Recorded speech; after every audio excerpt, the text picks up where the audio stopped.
Welcome, everybody, back. One of these days, I'll remember to do this. Let's try that again.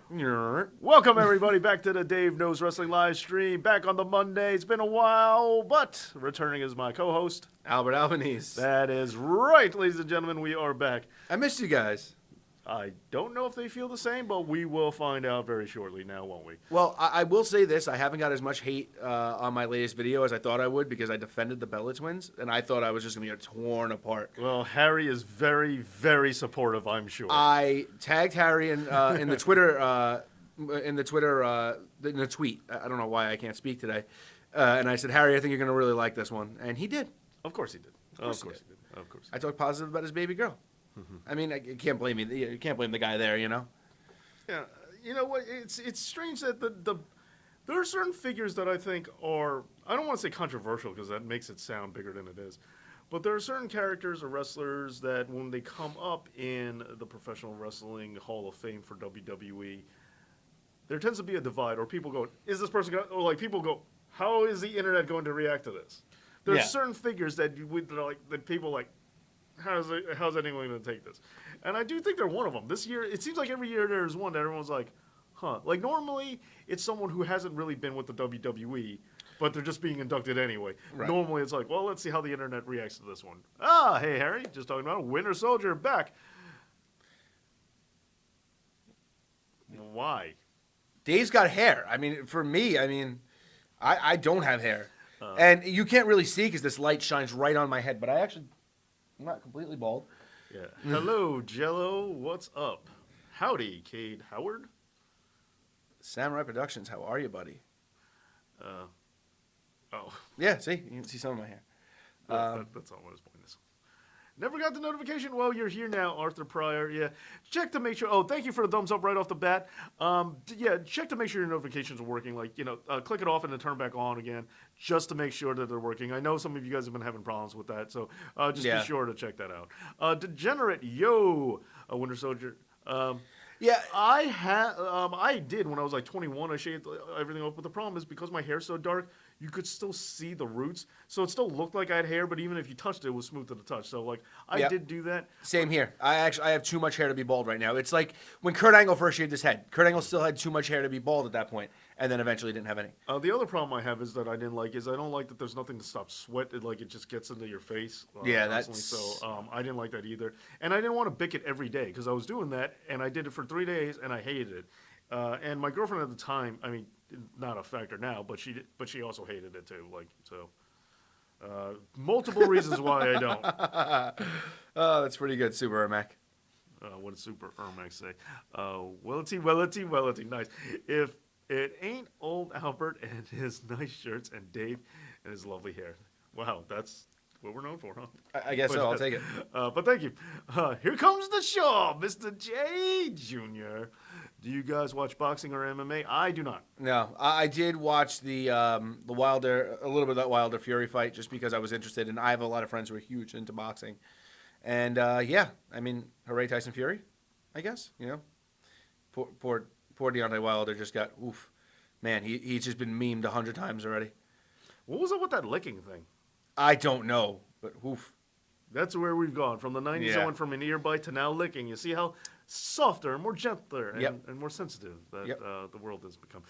Hey there, True Sinister, Arthur Pryor, Richard Statement. Wait, hold on. Winter Soldier, I thought by this point, I remember having this argument about a year, like right when AEW was about to launch, that they were going to be bigger than WWE. Now they're just a few stars away from being big? What happened? Winter Soldier was the one who was up my ass about how AEW was going to put WWE out of business. Was he? Yep. I'm interested in how Raw is going to be. Samurai Productions, I am too. Makes one of us. Oh, makes two of us. It makes two of us, yeah. I won't front. Raw is getting better. It is.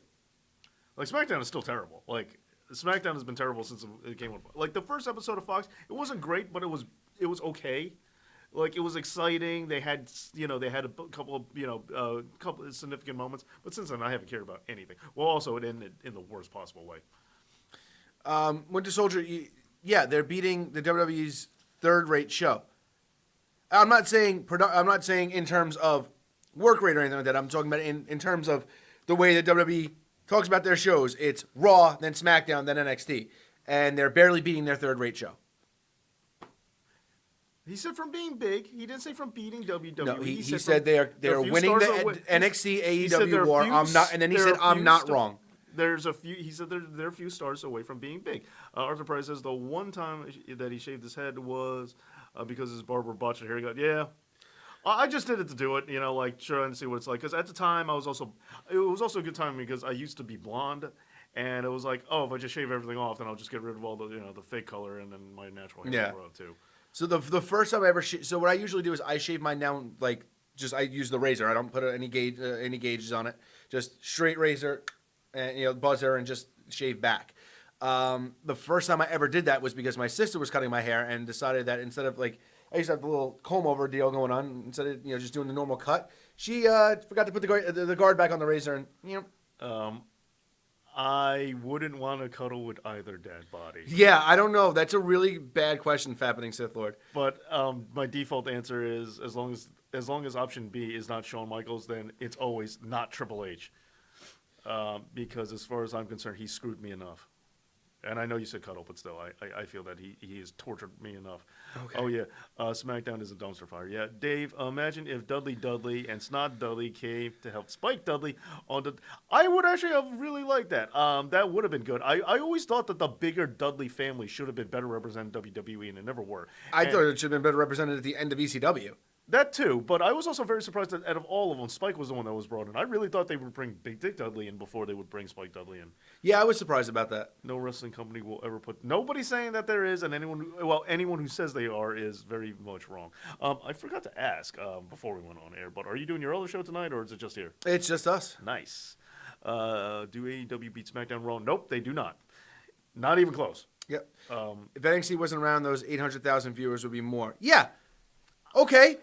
AEW decided to go on the same night as an established NXT show was on. That's not anybody else's fault but their own. No, WWE counter-programmed. Oh, of course, they counter-programmed by putting their show on the same night that they always have. How dare they? How dare they keep their show on the same night?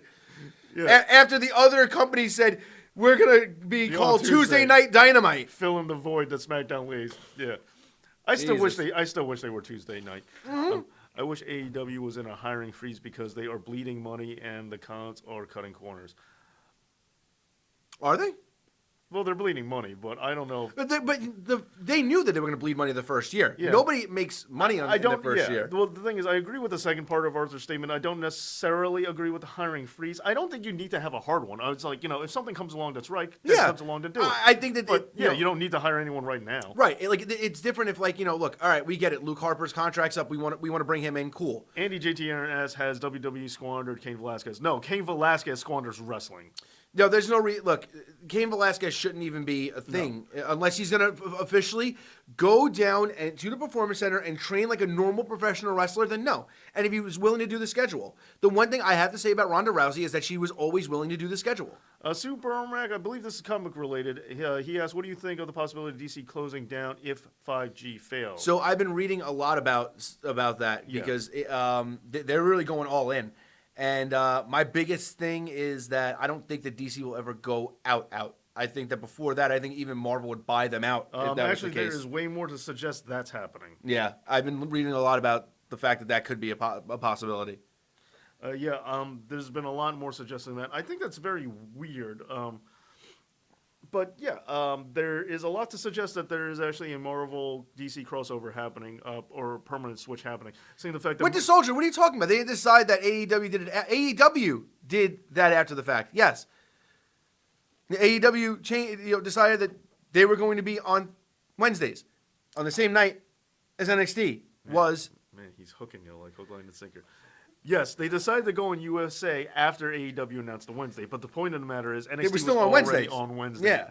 It was already on Wednesday on the network. I understand it's not exactly the same, but either way, they were the ones who struck first. Harry, imagine that. I'm the first one to agree with that. Disney buying DC? Oof. Yeah, some have also said there's a possibility that they just might license out DC's characters. They should, for movies and stuff like that, because at this point, screw it. I'm really getting to the point where I don't even care anymore. I'm like, Harry, I don't think that anybody. There's not one guy in AEW that I believe can take the belt off of Jericho. They haven't built that one guy at all. I don't. I mean, no. Have they built Kenny? No. No, he's in a he's a single star in a tag team with with another guy they push as a huge single star. But the WWE is stupid for putting tag belts on two singles guys. I made this analogy to somebody the other day. They were arguing with me about the fact that Buddy Murphy and Seth Rollins are currently the Raw Tag Team Champions. And they said, all right, Harry, I'll give you that Moxley, yes, but having Jericho lose to the AEW World title to another ex-WWE guy, Yeah. horrible idea.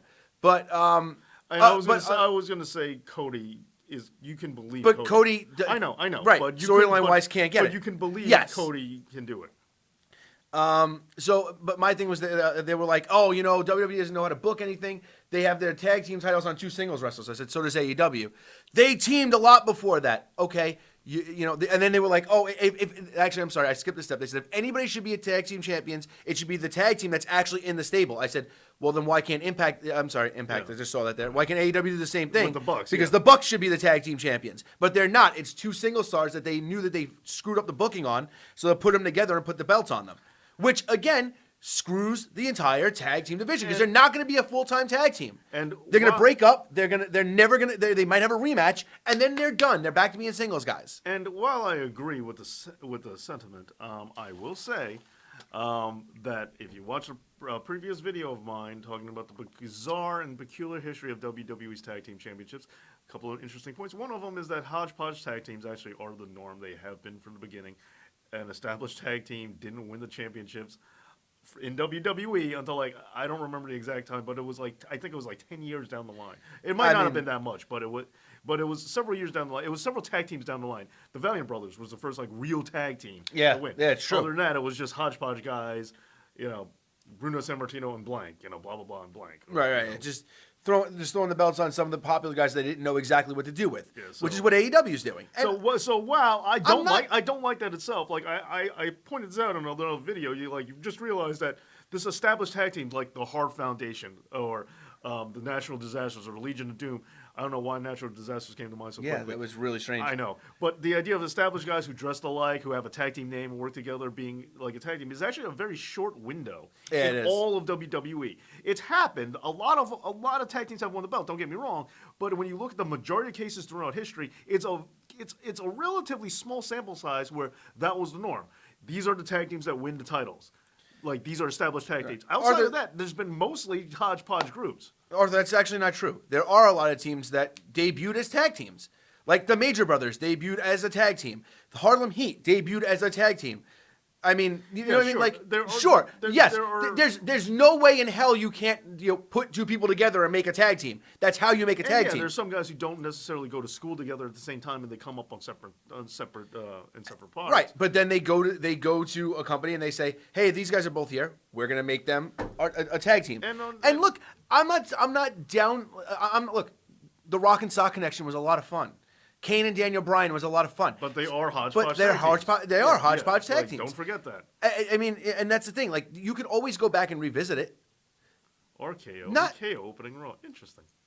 Not everybody was a singles wrestler at one time. The Harlem Heat were never singles wrestlers until they broke up. When you're brothers, it's a little. The Usos, When you're related, I think you get that little funnel to come in as a tag team act, or in Edge and Christian's cases where they were best friends, did everything together. Okay, this makes sense that we put these guys. Hawkins together. and Ryder showed up to wrestling school together. They looked alike. They were like, okay, you guys are gonna be a tag team. Or Brock and Brock and Benjamin. With the Minnesota stretching crew. Yeah. The thing was they came out of Minnesota together. But realize that doesn't happen often. So sometimes two random guys may not seem like they go together, but it takes time for to develop. So sure, maybe they didn't start. Like Bubba Ray and Devon didn't start out as a tag team together. No. But they became a legitimate tag team. And that's a good point, Harry. Beer money. James Storm was in the tag team with Chris Harris for the longest time. But they kept him as a tag team for such an extended period of time. They're in my mind, they're a real tag team. Just real quick, Andy JT Aaron, YouTube, the Slam Sessions. Just watch my last video, and you'll see if the Bellas deserve to be in the Hall of Fame or not. Yes. But now I do agree. I prefer actual tag teams, established tag teams winning the tag team championship. While it's a small time period of WWE, I will also think it's the best use of the tag division. It makes more sense this way. Yes, no, it's not common that people start off directly from jump as a tag team together. Does that happen all the time? No. But I think it's when you become famous, when you become recognized, okay? It's like, Thank as you, I Harry. said, the Minnesota Stretching Crew, the Blade Runners, these were teams that, yeah, they were tag teams before they became who they were, but who cares about that? Right. I'm talking about when you get known, then we'll talk, okay? So when you have an established wrestler and another established wrestler, two guys that you already know, and they become a hodgepodge tag team, that's bad. But I don't think it counts if you take two obscure indie guys that no one's ever heard of, then you put them together before they debut in WWE, and like I would still say they started out as a tag team. I'm not going to disqualify their years on the independents and say they're not a real tag team either. And like I said, like in the case that we just talked about with Harry with Beer Money, the same thing goes for Wesley Blake. He's in the Forgotten Sons. Yes, was he in a tag team with Murphy before that? Yes, he was. Boo! He's not even with her anymore. She's with Ryan Cabrera now. Boo! Yeah, that guy sucks. Yeah, that guy sucks. Now we can both hate the guy she's dating, so this will be a lot more fun. But he was in a tag team with Murphy, and then they broke up, but now he's in another real deal tag team. He's still, you know what I mean, like. But as I said on my Friday live stream, those rumors about Alexa Bliss are false because she's saving herself from me. Sure. She is. Hey, what up, Ron? The Reflex? The other guy I like. That's a really step up from just the other guy. Yeah. Kevin Owens going to be facing Randy Orton? That actually sounds like something good. I'm interested in that. Since we were talking about hodgepodge tag teams, I saw RKO and KO. I was like, oh no, don't tell me. They're just gonna be a capital R and small KO. Yeah. Or a small R and a capital KO. Right. Evo's competition from. Shut up, Arthur. So you was right about. So I was right about you, Dave. Right about me? What? Probably, but digging. Oh, Doc knocking is digging the Albert shirt. Yeah, I gave you the Too Sweet before. This is one of my favorite shirts. I wore this shirt when we went to NXT Takeover 4. I had the same. I have the same shirt. We wore the exact same shirt without knowing. Right. So I mean, look, that's one of the big controversies that that was going on. The whole Bella thing. I mean, I don't know where you officially stand on that. I say it every year. I don't care. The Hall of Fame means nothing. Everyone gets put into it. Ladies and gentlemen, do you hear what he just said? That is a person who actually is a smart, intelligent human being. Because I can't tell you how many people I've dealt with. And Ben Espinoza, I'm sorry to use you as an example, but I'm going to use you as an example. Yes, I agree that Shane Douglas, the Triple Threat in general, yes, they deserve to be in the Hall of Fame. I agree. I'm not disagreeing with that. But generally what I keep seeing is, I can't believe they're putting the Bella Twins in before all these other more deserving women are supposed to go. No, here's the thing. The Hall of Fame is business. It's the same thing as who gets on Raw, the same thing who gets on SmackDown. It's the Bellas are the best for this year because they're right now more in the headlines than they ever have been. They're pregnant together. Total Bella starts like a week after WrestleMania or a couple of days after WrestleMania. Nikki just got engaged. It's the perfect time. I mean, for them to go they in. From Tampa too, I believe. Right. But I'm not 100% sure. I believe they're from Florida, or they live or they lived whatever. in Florida for a considerable amount of time. Well, and John Cena lives in Tampa, and I think in the least maybe they moved there. Yeah. Or, at a point. Yeah, when they were together. Before she left him for Harry. Right. Right. And it's so a lot of stuff is first, number one, and thank you, Doc Knocking. But first of all, the Hall of Fame, to me, they put so many people in there, and I honestly do believe that there's a shot. You'll probably be very angry, but I would not be surprised if in 20 years from now, Dave Meltzer gets in. No shot. I wouldn't be surprised. No shot. I'm not saying it's going to happen. But I wouldn't be surprised. They're from Arizona, but they reside in Tampa, says Degenerate. Harry said they were from Arizona. Correct. My bad. But they've probably... Harry would know now, wouldn't he? Right. But once again, they probably lived in Florida for an X period amount of time, right. So they're like... But here we go. Here's several things. Number one, so I don't care. Everyone gets in the Hall of Fame. Everybody gets in. As I said, I would not. I'm not saying he definitely will. I just said I wouldn't be surprised if, down the road, they put Dave Meltzer in for his contributions, blah blah blah, in the business. I wouldn't be surprised if they do it because everyone gets in. Like forever people swore Jeff Jarrett would never get in. Vince hates Jeff Jarrett. Jeff Jarrett hates Vince McMahon. He started TNA, and lo and behold, he's in. So everybody gets in sooner or later. The Warrior will never get in. Macho Man will never get in. They all get in. If someone doesn't get in, I'll be surprised. But to say that there's so many other females who should get involved beforehand, that is preposterous because there's no rhyme or reason to the order. Thank you. There never has been. If that was the case, the first year should have been okay, Andre was in first, fine. But then it should have been Hulk Hogan, Ric Flair, Macho Man. Right. It should have been this super list of guys. Steve Austin all shoved into the first class, and then after that, but the first class was before Austin's peak. Well, that's true too. All right, but that's. But you know what I mean? The first class should have just been all the legends as crammed in. If you're trying to go on the priority of who should be in before who should be in, right? So Samurai Productions, if you were here, I'd give you a hug because you see what he actually said is he said, "Hey, I get it. AJ Lee's a more talented wrestler, but the Bellas did more for the WWE as a whole, which is the truth. And that's the other thing that a lot of people don't remember." About the Bellas. They live in Arizona right now. I stand corrected. I heard something about them being in Tampa, which is why they picked this year. That's also a good possibility. And I mean, Benoit. Okay, I'm sorry. Benoit's the one exception. There you go. All right, unless they can prove he was framed, Benoit's the one exception of a guy who probably won't get in. But that's the thing. A lot of people forget. They're the WWE keeps using the word trailblazers, and that's what a lot of people are centered on. They're not trailblazers. So the idea of the whole "Give Divas a Chance" movement, which was their hashtag, which was the catalyst to start the Divas Revolution, that's not trailblazing? No, it is. And it's also trailblazing because they got eyes. There are people who have never ever watched wrestling before starting to watch wrestling because they're total divas. Everybody knows Stephanie McMahon invented women's wrestling. Stephanie McMahon. I'm sorry. Yeah, I'm sorry. Stephanie McMahon started the women's revolution. I'm wrong. Stephanie McMahon is the reason why women have the right to vote. Stephanie McMahon. That's what WWE's been telling me for years. Did you know that Stephanie McMahon was the first woman to ever have a license? Right. First woman on the moon. Yep. First female president of Earth. I found Hardcore TV where Stevie Richards and Francine were an item, and the pit bull split from Raven's Nest. It probably wasn't. Oh man, ECW was great. It probably wasn't this long of a period of time, but I swear I felt like for 11 years Stephanie McMahon opened every episode of Raw. I'm sure that is not true. I know I'm exaggerating, but I honestly feel like every episode for 11 years of Raw started with Stephanie McMahon. She invented women, period. Oh, that's right. Thank you, Doc Knocking. Yes. Thank you. Yes. But yeah, we all know Stephanie McMahon invented trails and blazing. Right. Yeah. Absolutely. I hate Stephanie. I can tell. I really do. I need water. So, thank you, Samurai Productions. We both appreciate that. And that's way more Dave than me, and I'm not going to take credit for that. But yeah, so my thing is that I've been arguing online with people about this whole Bella situation for a long time.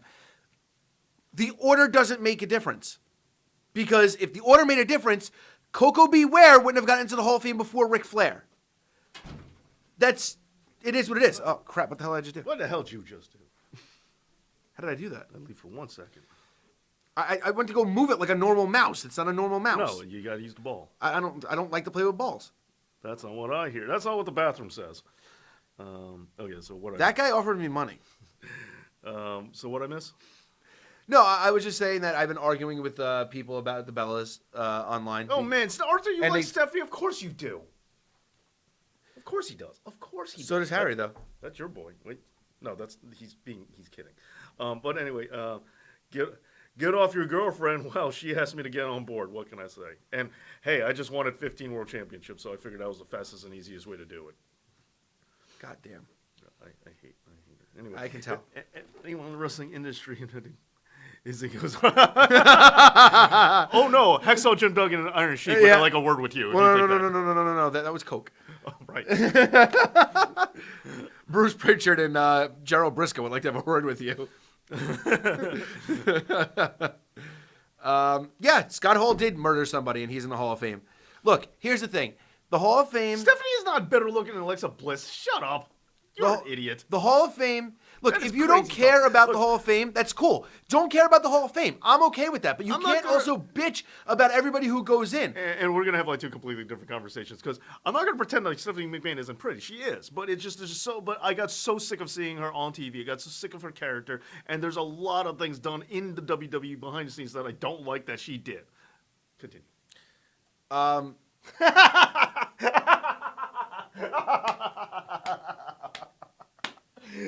Harry got you inadvertently. You didn't even know that he got you, and he got you.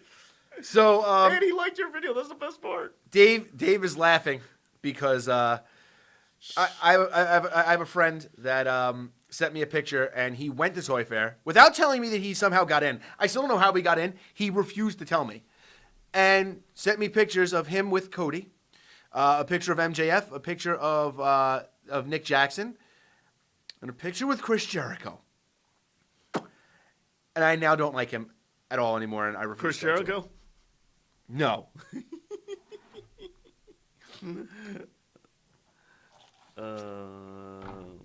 But the AEW figures look fantastic, by the way. The WWE, they don't usually show out so much at Toy Fair. I am a little upset. I thought that there was going to be a couple more things that were that were going to come out, but you know, it is what it is. You know. Hi, base up. Hey, base up. What's going on, buddy? Hey, Dave, your video about the Dudley Boys was awesome. Keep up the good work. Thank you, Ben Espinoza. So, yeah, I mean, like, the Hall of Fame really does very little value. I mean, there are tons of people. I mean, like, you want to complain, whether you, I don't care where you stand on the Bella Twins. There's no way you can't think that they've contributed more to the business than Drew Carey. And that's the thing. And you Drew know? Carey is in the Hall of Fame. Right. So, bottom Donald line, Trump is in the Hall of Fame. And, like, but then, Arnold Schwarzenegger. but that's where everybody goes, oh, they don't count. Oh, everywhere you bitch about them, they counted, but now they don't count in the grand scheme of the Hall of Fame? Like, this is why I hate the internet. Yeah, so it's you know, so like, look, so regardless of how you feel about them, and were we saying this before? Okay, I don't know if we were saying this before we went on or afterwards, but I was saying that, like, I was saying to Albert that I feel like every class has that, like, one, I don't want, like, not controversial, but controversial pick where people do debate about it. You said it. You did I say did it say it on on here, there? but yeah, but it's true. I think that's, you know, ooh, Garza and Carrillo putting on a clinic. That's, I mean, those guys can go. Tori Wilson is the new Coco Beware. Yeah, so Tori Wilson was the same thing last year. Everybody was like, oh, why? But Oh. it's the same thing. But yeah, every year So has now- that one, but- and I and- swear, like, and I that's swear to my- do it on purpose. Right, and my favorite thing is that, like, everybody's, you know, If based up, obviously the answer is Chris Jericho. Randy Savage is already dead. I can't save Macho Man from a bullet. But and I get the idea that they were like, oh, I can't believe that you know that where the hell was I going with this? Oh, that Tori Wilson got in, and then like the same people were like, Miss Elizabeth should be in. Yes, I get it. Miss Elizabeth is a more popular and polarizing figure than Tori Wilson, but they polarizing. essentially, I think so. Well, maybe a little less polarizing. All right, but all right, she's more popular in the wrestling realm than Tori Wilson is, but they essentially did the exact same thing. They were valets. So why is it that one valet, she didn't earn it, and another valet, she deserves it? You can't argue one or the other when it's the same. I think Look, are- Miss well, Elizabeth she deserves never it. wrestled. She never wrestled. Miss Elizabeth never wrestled. So well, yeah. Tori Wilson I did, don't so think if- I don't think it's the same. So then if that's the case, Tori Wilson deserves it more because she at least knows how to take bumps. But Elizabeth triggered way more emotional response from the audience than Tori Wilson ever did. Well, that Tori is Wilson, not true. Tori Wilson triggered one response from me, but I mean other Yes. kinds of emotions. And But again, I don't care about either. Like, I don't care about the Hall of Fame in general. Like, I don't care about it at all. I don't know why there's any animus to it whatsoever. And that's the other thing. China should have gone in by herself. Who's to say she hasn't yet? They just got the okay from her family. Well, she hasn't yet. Well, I'm saying who's to say she's not going to eventually? Right. Look, and I don't care. Like, and I really don't understand why anybody cares. Like, it's Because wrestling fans will find something to complain about. The other big thing yeah, that they'll find, or they'll complain about other wrestling fans. Yes, you're right. They will always find something to complain about. I don't do. Yes, I, you count. You count. do I complain about the product? No, you care about, but you complain about wrestling I fans. complain that wrestling You fans suck. complain about the customers of the product. Yes. And that 100%. still counts. It's the same thing as when I used to work at CVS. I never complained about the people I worked with. I complained about the morons that came into the store. This is the same thing. I don't complain about. That's your problem, because any job you should always also complain about corporate, because corporate is always stupid. Corporate never did anything bad to me. That is not true. I hated CVS. Yeah. Well, Thank you, Base Up. They didn't pay you enough. Nobody. Stop touching it. You don't. Okay, you got it. I got it now. Okay. Thank you, Base Up. Now everybody can see what you wrote. But the other big controversy that a lot of people were talking about online was the Right, fact, Ron Hawthorne is right. If I like you more, then that means you deserve it, obviously. right. But if that's the case, then Tori Wilson should be through the moon, because I like her a lot. Exactly. I don't know how I seem nervous. I mean, Dave's more chill because we're not talking about anything that gets him riled up. The second I mentioned that Shawn Michaels is the best in-ring performer in the history of WWE. Better than Chris Jericho, that makes you stupid. Better than Kurt Angle, that makes you stupid. See? Look at that. You see? Already, I was only joking, and you see how angry he gets? Name one thing Stacey did in WWE. Test. Bent over. Oh, jeez. Yeah, and I'm still mad about that. That's what I should have done for Valentine's Day. I should have made a list video of all the wrestlers that could never get over with me just because of who they've been with. Yeah, that's fair. I probably could come up with 7. So, and Buddy Murphy's probably number 1. Yeah, I'm assuming that's going to be the case. So the other or the new dork, but that's not real because she's saving herself for me. Right. And then Billy Kidman's like number 2. Hey, look, Jason Oliver, I agree that Jim Johnson should be in the Hall of Fame. Once again, who's to say he's not going to be? I mean, we don't know yet. And also, we don't know, and who cares? Jason Oliver does. I mean, because I'm just the whole thing is so they've made it such a joke. They really have. See, I don't think they did. See, I don't think so. Just like Bruno Sammartino, if they ever offered to me, you damn right I'm going in and gonna be happy about it. Just like Bruno. That's my point. No, everybody who isn't in or is a fan always says, who gives a crap? It doesn't mean anything. And then when the people get inducted, it's the greatest day of the year. I said if I get inducted, then it matters. I if you will let me. All right, go. Or if they wound up being somebody who would have been offered to go in, they do it in a heartbeat.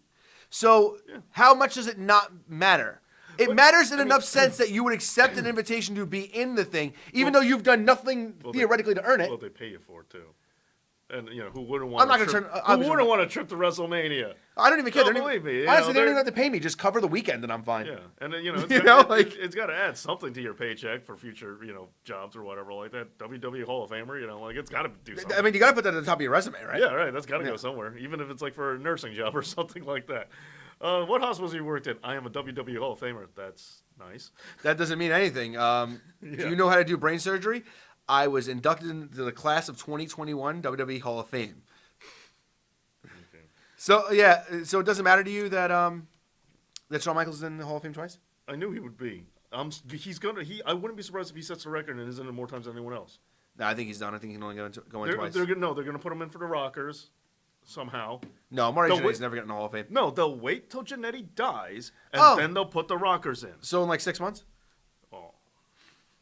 And then they'll come up with some other... I'm sorry, I don't mean that. I don't want to put that out in the universe. I don't mean that. I love you're Marty. You're a terrible person. That was horrible of me. See, I'm sorry. That was bad of me. This is what happens when you like Shawn Michaels. It makes you a terrible person. That is not the case at all. I would have said that if it was about anybody. It was a good joke. But it wasn't. See, this is what happens. Anyway, and then they'll figure out some other stupid tag team to stick them in, or some other dumb group. Or they'll induct the NWO twice for the other people that they're missing. And then they'll shove Shawn Michaels weak in the WWE version. And they'll find whatever excuse to shove him in as many times as they possibly can, because they over-glorify him. Derek from Monday Night Wrong is texting me a lot, so that's why I keep getting distracted. Look, I laughed an awful, disgusting laugh at that joke. Doc knocking, at least you got a little bit of a... I didn't mean that, obviously. I hope Marty gets help and he's healthy. You're a bad person. I'm not a bad person. You said way worse about people on the show. But those people deserved it. What did Marty Jannetty ever do to you? No, Marty Jannetty doesn't deserve it. Marty Jannetty is a good guy. But the bad things I say about people, no, those are warranted.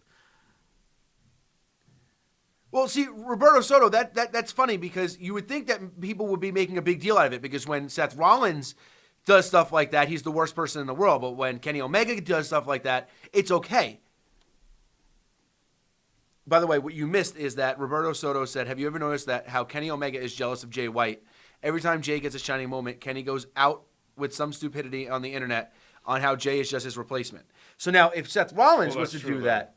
No. I think the heat on Seth, the best way to cure the... And Jason Oliver, I hear you, man. I do.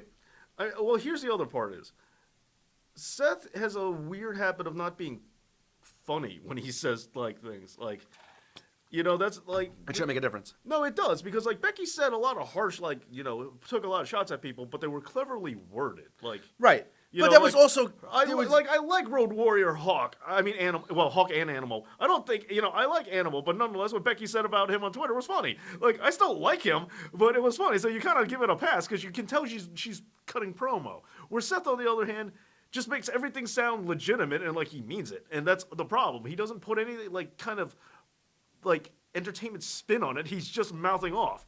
And it's like, that's bad. It's fine by me. I'd rather hear that. But two, it's also... It's the look. Kenny Omega's just not as big of a star. I think he can be, and I think he should be, but he's not. But on the internet, he is. I know on the internet, sure, but that's again a very vocal minority. He's not as big of a star. Kenny Omega, and to make it clear, a lot of these things I'm about to mention mean nothing to me. But Seth Rollins has been on. Good Morning America or Regis Kathy or all these things. One of those morning shows. One of those things that I don't watch because I'm not awake for. Regis and Kathy Lake. And God, if I am, how old are you, Dave? Or Kelly and whoever, I don't know. He's been on a bunch of these morning shows. He's been on like the talk show circuit where Kenny Omega hasn't, as far as I know. You know, there are certain mainstream things that Seth has done, and let me make it again clear. I don't care about any of those things, but I acknowledge it's pantheon in the mainstream, and because of this. Seth is going to get more exposure, but because he has more exposure, he's more vulnerable. He's more vulnerable, and he's going to be judged with a harsher eye. That's just all there is to it. That's just all there is to it. Like it or not, is it right, is it not? I don't know. Who's to say about that? But the point of the matter is, he's going to be judged by more people, and more people means more harsh criticism. It's just how the nature. It's just the nature of the beast. It's fair. I'll take that. So speaking of, another thing that I wanted to bring up because. I wanted to throw this out there. And Jay White really is Kenny's replacement. 100%. That's also true. Jay White is just the next in line of Japan's great white hope. Pun intended? No, 100%. Like I'm not even trying to pull punches here. I said pun intended? Yeah. What is better, scripted wrestling or booked wrestling? What? I'm a little confused. I thought all wrestling is booked wrestling. Anyway. So another thing that a lot of people wrote up, and I wanted to just see what your thought process was on this. Vicky Guerrero came out and says that the WWE won't let her use people on her podcast anymore. Yeah, I know. Well, look, I didn't flat out say it on the video. First of all, one of my least, Roberto Soto, we're not talking about style, we're just talking about their place. Because if you think that the G1 Super Show where the IWGP Heavyweight Champion changed hands for the first time outside the Champion, where I was there for live. If you think that match was always intended to be Jay White and Okada, definitely not. It was supposed to be Kenny Omega and Kazuchika Okada. That was what they wanted before Kenny Omega left. So at any point in time, that's what he means. He's not talking about style or promo or look or anything like that. Right. Just talking about the place in the pantheon, how they've been using Jay White. And that I agree with. Anyway, now that I got that out of the way, and I really like that I got to work that in really organically. You really did, actually. I'm really proud of you. Really proud of you. That was really good. You did a really good job there. I can't even fault you there. I don't even think he's going to get mad, but I don't think he can get mad at that one. Anyhow, you were asking about Vicky Guerrero. Now, look, in one of my least liked videos on this channel, the 7 former WWE talents that AEW shouldn't have hired, Vicky Guerrero was one of them. And I didn't quite say this in this video. I was going to bring it up, but I said, I don't have 100% of the facts on this one, so I'll back off on it. I just won't talk about certain aspects. But the jeopardy of her lifetime contract with WWE being in state, and I didn't want to speculate. I mean, I assumed it was that being in AEW was going to create hardships for Vicky. Now, I got a lot of criticism for that one. People saying that, dude, you're just picking on Vicky. That's not fair. It's a one-off. It was on Dark. It was not even a big deal. But I disagree because while, yeah, it was a one-off and it wasn't a big deal, my issue with it was that I think AEW shouldn't have brought her on because I thought it was going to potentially hurt what happened with WWE and her in the future. And whether this is definitely true or not, who knows? But the potential was always there. And as I said, I didn't want to say that in the video because I didn't want to speculate. At the time I made the video, there was no repercussions yet. I figured there would be. I just naturally assumed there would be. Whether this is a repercussion or not, who knows? But I always had that suspicion that that is a strong possibility. And as a result, AEW, but my primary reason for why I think AEW should have hired her was because of any potential fallout from WWE. Mr. J Jr., good. Thanks for having you here, man. Appreciate you being here. Thanks for the thumbs up. And Mr. J, take it easy. So, and yeah, I agree. The thing is that a lot of people are like, it's not warranted. Yes, it is. It's warranted because, no, hold on. I am, and this is the example I used. Dave and I I'm sorry. We'll use somebody else. Doc Knocking, you were the person who just commented, so we'll use you. Doc Knocking and Dave decide to open a bakery. I work at that bakery. And for 15 years, now, they took a chance on me because I've never baked anything in my entire life. But they gave me a chance. And for 15 years, I worked for them, and I said, hey, look, let's just mutually part ways. I'll come back if you guys ever need a hand. But baking has never been my thing. I want to retire. 2 months later, about 2 years later, after you brought me back and I helped out bake for your bigger days, 2 years later, another bakery opens. And I go there and I try to help that bakery. You and Doc Knocking are not going to lend me your counter girl to train the counter girl at the other bakery. This was the oddest analogy you could have come up with. But it makes sense. Not really. It does. Because that's what the WWE is essentially saying to Vicky Guerrero. A counter girl. Yeah, no, the WWE talent is the counter girl. Vicky Guerrero is the other bakery. It's not the same direct because AEW is the other bakery, but it's not Vicky Guerrero is the owner of the other bakery. As I said, this analogy really doesn't fly here. Whatever. So the point is that look, WWE took care of Vicky Guerrero, put her on screen in a position where she's yes, the analogy was weird. Whatever. I'll just get to the real thing. There was the Scott Steiner math of analogies. Yes. I liked it better. It's like if there was apples and you had donuts, but chicken is better than cow, in my opinion. So how many apples does the basket have if it was made out of bananas? Right? 16. That's. I was like, what Simple. the hell? I was just sitting there like, what the hell is he talking about? Anyway. No, in that scenario, I'm Vicky Guerrero, obviously. That's the point. There is nothing obvious about this scenario that you just painted. Vicky was in the WWE for 15 years. They gave her an on-screen role when she had no experience at doing anything like that after her husband passed away. They took care of her family more than they even had to because all of Eddie's, the bad things that happened in Eddie's life predominantly did not happen during his WWE tenure. But hold on, you're right. But hold on, but let's just say now. Let me just finish it up real quick. Now, after 15 years, there was a mutual parting of the ways. Vicky got engaged. She didn't want to be on the road all the time. She didn't want to be in the wrestling business. But if anything came up for Vicky, the WWE included her, like the first Women's Royal Rumble.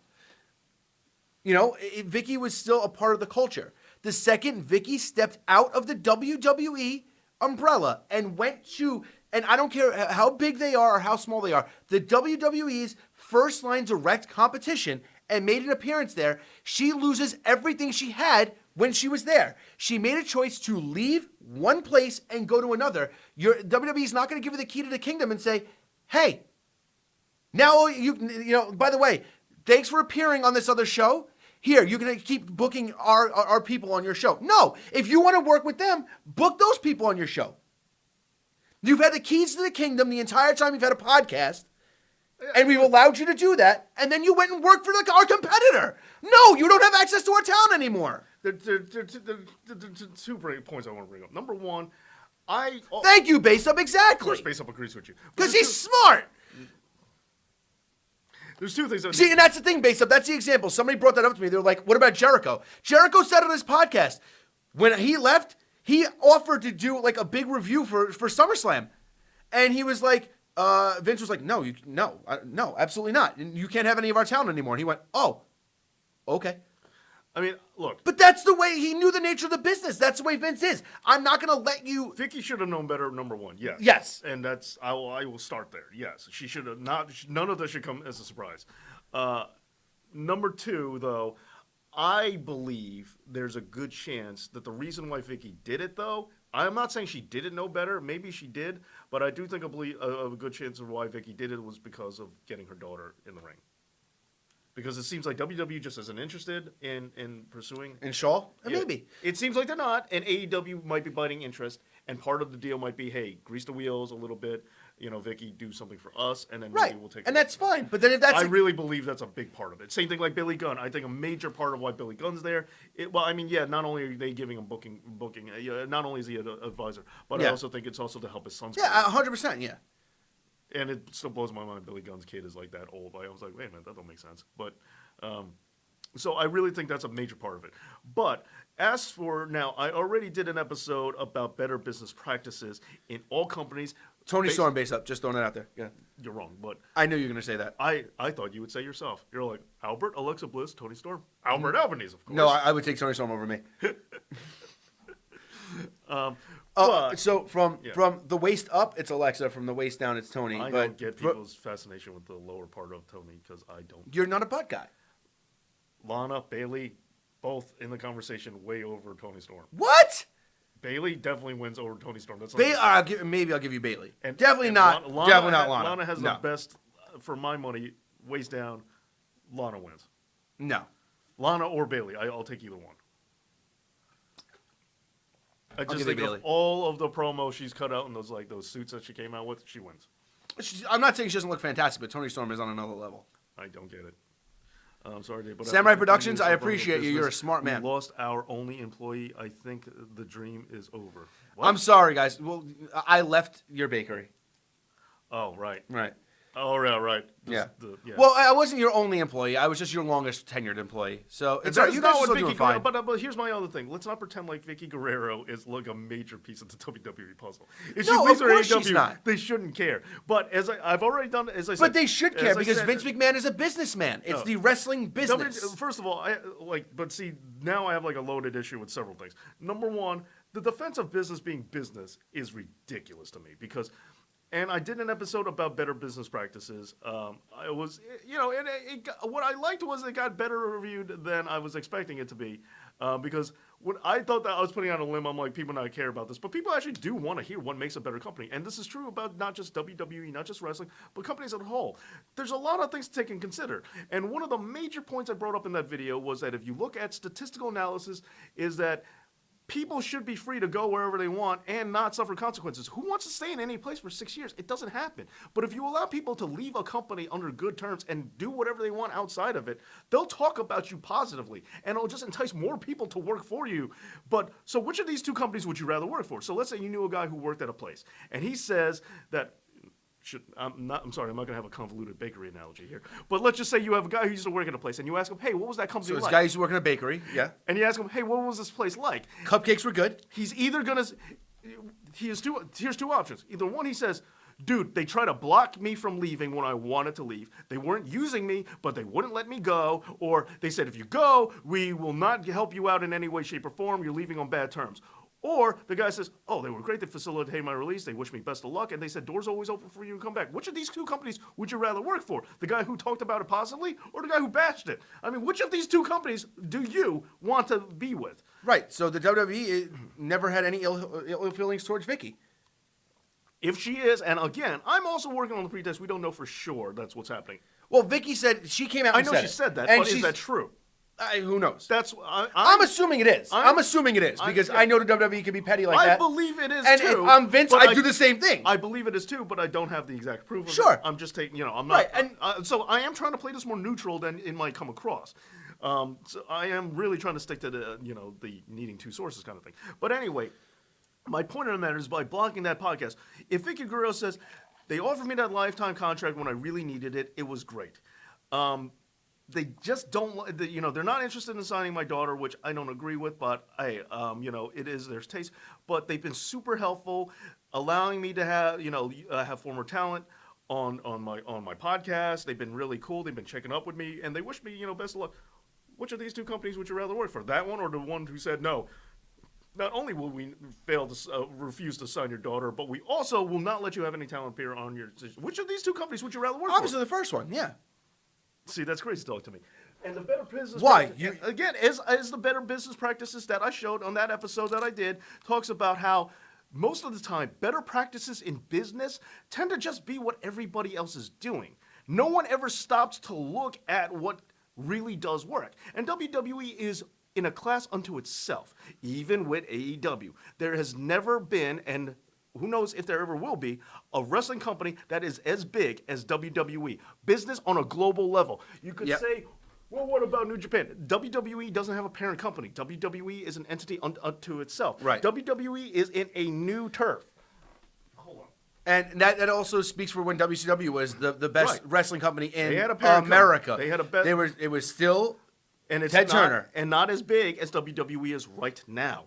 WWE is a bigger company, and that's good. But it's also bad because they're following a lot of what other billion-dollar companies do, and a lot of people just do things like. You ever wonder why there's a 5-day work week? It doesn't really make a lot of sense, and it was predicted 100 years ago that we'd be down to about 3 days a week now as technology advances. We're not there. Why? Right. Because everyone has this fixed mentality that you have to work 5 days a week, and you're getting paid in accordance to time instead of what you produce. We have a lot of weird ways that we think about business having to be done, and we just do them because that's what everybody does. But this idea that you're our competition, that's bad, you left, no, we will not help you.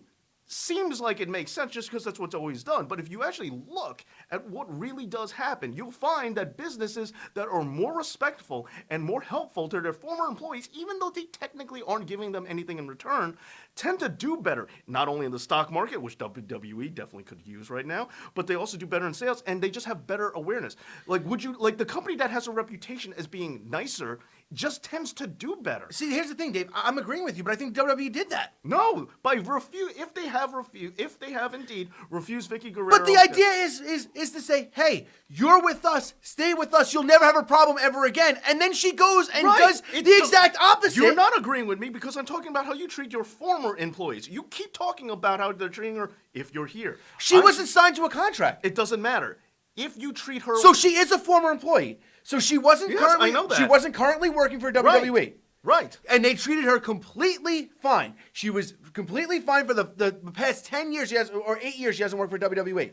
The second... Even when they go to someone else. No, I'm sorry. I know, you think that's asinine, but like It I is said, asinine. there is no proof behind that whatsoever. And let's go something further. And this is something else I wanted to talk about. It's that we talk about every bit of money that we need to make, and a company needs to make all the money they want. This is also kind of stupid. Okay, well, you say that, of course it's the job of the business. Let's break something down here. We know that over 95% of the world's wealth is controlled by the top 1%. Thank you, Besa. What dumb Businesses that are more respectful to their former employees do better. Walmart and Amazon say hi, Dave.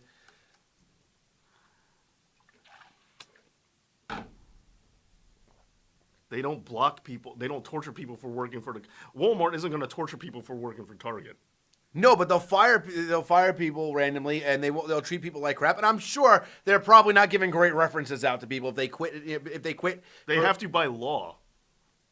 What? Give good references? Yeah, you can't really give a bad... Like, if you've ever been in a management position, you can't give a bad reference. It's technically against the law.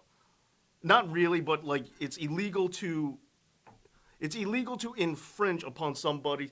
Last I checked, don't take me as a legal expert here, but infringing someone's hiring procedure for our future job. See, Roberto Soto, you've commented this a couple of times. That doesn't make any sense to me. No, the WWE doesn't have to work with anybody. They are the biggest company in wrestling. They don't have to work with anybody. Wrestlers can go anywhere they want, but they're essentially 99% of them are going to want to come to WWE at the end of the day. They don't have to do anything except be WWE. Now, if you want to say every other organization should work together and because they can trade talent and stuff like that, that's fine. Yes, WWE does work with Evolve as a lower version of their NXT thing and getting new people on their radar. And it's really to replace, because NXT really isn't developmental. It's not. Really NXT is the third brand now. So now Evolve's their developmental territory. My point is, fine. Look, back to the business thing.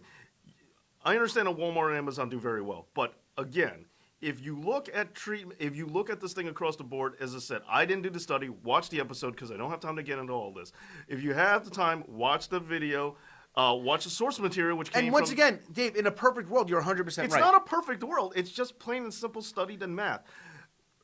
I'm not gonna be nice Happier- look. happier- And look, it's exactly what Arthur said. So you let Chris Jericho interview WWE guys working while he's working for AEW. Yeah. Well, here's a better one. That's ridiculous. Why would you allow someone to? Oh, let's just back this up. Let's back this up. This is a loaded topic, so let's definitely try and organize this, or else we're going to miss things out. But first of all, was Chris Jericho interviewing non-WWE talent before, while he was on WWE in his podcast? I don't believe so. You sure? And if it was, I think maybe, Right. But I don't think they were former WWE, But they weren't signed. Non-W, whatever the case, was he interviewing outside of those things? And and let's look at AEW now. Like, yeah, fine, it was before him, but now you see what this happens. The cooler people who were talking to people outside of WWE and not just talking to WWE people, they have a better reputation, and here we are. Like, don't you get it? Like, what people think of your company. AJ Hanvoy, what's up, buddy? Hey, AJ Envoy. Thank you for the thumbs up, by the way. What people think of your company does matter for your business. It definitely does. Sure. Like- I'm not disagreeing with you. That's totally fine. Right. But also, on the other hand, I'm also not going to let I'm not just going to say, oh, hey, Chris, we want you Thank to you, come. dog knocking. But yeah.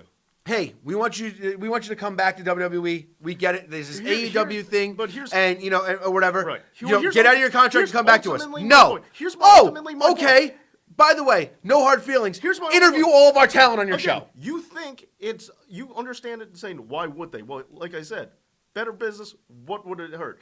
If Chris Jericho's podcast had Seth Rollins or Roman Reigns right now on it, do you think that really will hurt WWE's podcast? You think it'll change anything? Like, it's not going to change anything. Like, WWE is going to say, oh, crap, we lost $3 billion because Seth Rollins appeared on Chris Jericho's podcast, something that only maybe a couple thousand people listen to. It won't affect them. There is no reason not to do it because it really isn't going to hurt them. It's like there's so many nonsense things in business that people talk about as justifications for whatever. It will not change anything. That will not cost WWE any money at all. It won't. And here's the other. But you know what it will? Here's the other goofy thing. But what it does, it puts more money in Jericho's pocket. Bro, and I'm not putting money in my ex-employee's pocket. That's just stupid. Why? Why would I give money to somebody who left me? Wow, butthurt, huh? You're that guy, huh? Seriously though, why would that's like me saying going to my ex-wife and going, "Hey, no, you can have all of my stuff too." While you're at it, you took all your stuff, you can have all my stuff too. That doesn't make any sense. Having one guest appearance on one thing. No, it's not going to be one because you think it's going to Doc Knocking, my YouTube channel is the Slam Sessions Network. Thank you, Ben Espinoza. I'm right. And that's the thing. And AJ Envoy, I get what you're saying, that it would be great. Yes, in an alternate universe, it would be fantastic, but it'll never happen. Competition also breeds better television. We saw that with the Monday Night Wars. But anyway, like Arthur said, do you think the Cons are going to let Corey Graves interview like AEW talent? The difference is that, yeah, they will, because they're number 2. So, of course, let them throw every AEW name on a WWE platform because that just builds their brand bigger. The WWE can't get any bigger in the wrestling industry. They're already the biggest point. No, that's wrong. No, the company itself can grow, but they can't get any bigger in a position status in the WWE. Sure they can. They're number 1. They can't go higher than number 1. They could get better. No, but their ratings can still improve. No, they can improve. The show, I'm saying, yes, they can improve, but they can never get higher than where they are right now. They'll never get higher than being number 1. They're always going to be the biggest wrestling company in the world. It doesn't matter. Always. They can still make. They can make more money. Here's the thing that you keep missing. First of all, like I said, it will not hurt them in any way, shape, or form. And when you talk, you even said the word itself, petty. It is petty when it's like I think he's the one trolling Arthur. I think you're right. What? Who? He said that you don't believe what you're even saying. You just want my head to explode. No, it's the same thing like the Hall of Fame. It's no big deal, but people treat it like it's a big deal and it's a just cause for business. But again, if you look at the math, it's not there. If Roman Reigns or Kevin Owens or whoever appeared on Jericho's podcast, it will not hurt the WWE at all. But stop. It doesn't. Okay, fine. You're right. I agree. I'm agreeing with you. But you said, why should I help Jericho out? So it's like you're preventing doing something good for someone else, even though it won't hurt you, just because. Does it benefit me? Oh, but I think it will, because I think the difference is... I don't think so, because everybody who's, Oh, no, who's no, no, watching no. AEW already knows what's on WWE's radar. No, because that's the thing. If you let another guy go on Chris Jericho's podcast, which was... And it's also convenient to me how Jericho's podcast was considered neutral territory forever, and then now all of a sudden, oh, no, it's not. It's an AEW thing. It's like, it wasn't a WWE thing. It was where you went to hear the real truth outside of WWE when it was in WWE. But now it is on AEW. Now it's an AEW show. But here's the other thing. Here's how it benefits. Because if you allow one of your guys to be on this podcast and plug the next pay-per-view, the next Raw, talk about things, then yeah, it could help your business and improve your ratings. You think that anybody who's listening to Jericho's podcast doesn't already know what's going on in WWE? They either fell off, or B, are jaded and hate it. Again, isn't the whole point of Jericho's podcast, and while every nerd loves it so much, is like, well, I guess you didn't listen to an episode of Jericho's podcast where blah, blah, blah said this about the industry. Yeah, I am offended by the fact that you always push up a fake pair of glasses whenever you make fun of people who are nerds.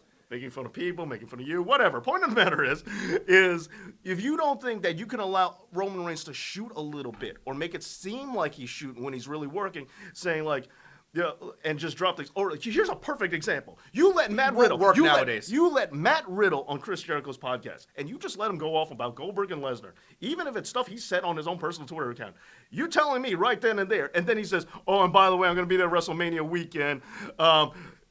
You know, if you don't think that gets more people to tune in, you're out of your mind. Or if it was like during the Matt Hardy and Edge thing, if you allowed Matt Hardy to just go off on Jericho's podcast, if you don't think that works, would I let that happen when I can make him go on Corey Graves' podcast, do the exact same thing, and it's underneath my own banner? Because AEW fans, look, that's the thing. The people who are listening to Chris Jericho's podcast, they're either A, music fans, because they like Chris Jericho, the musician, or B, they're wrestling fans because they like Chris Jericho, the wrestler.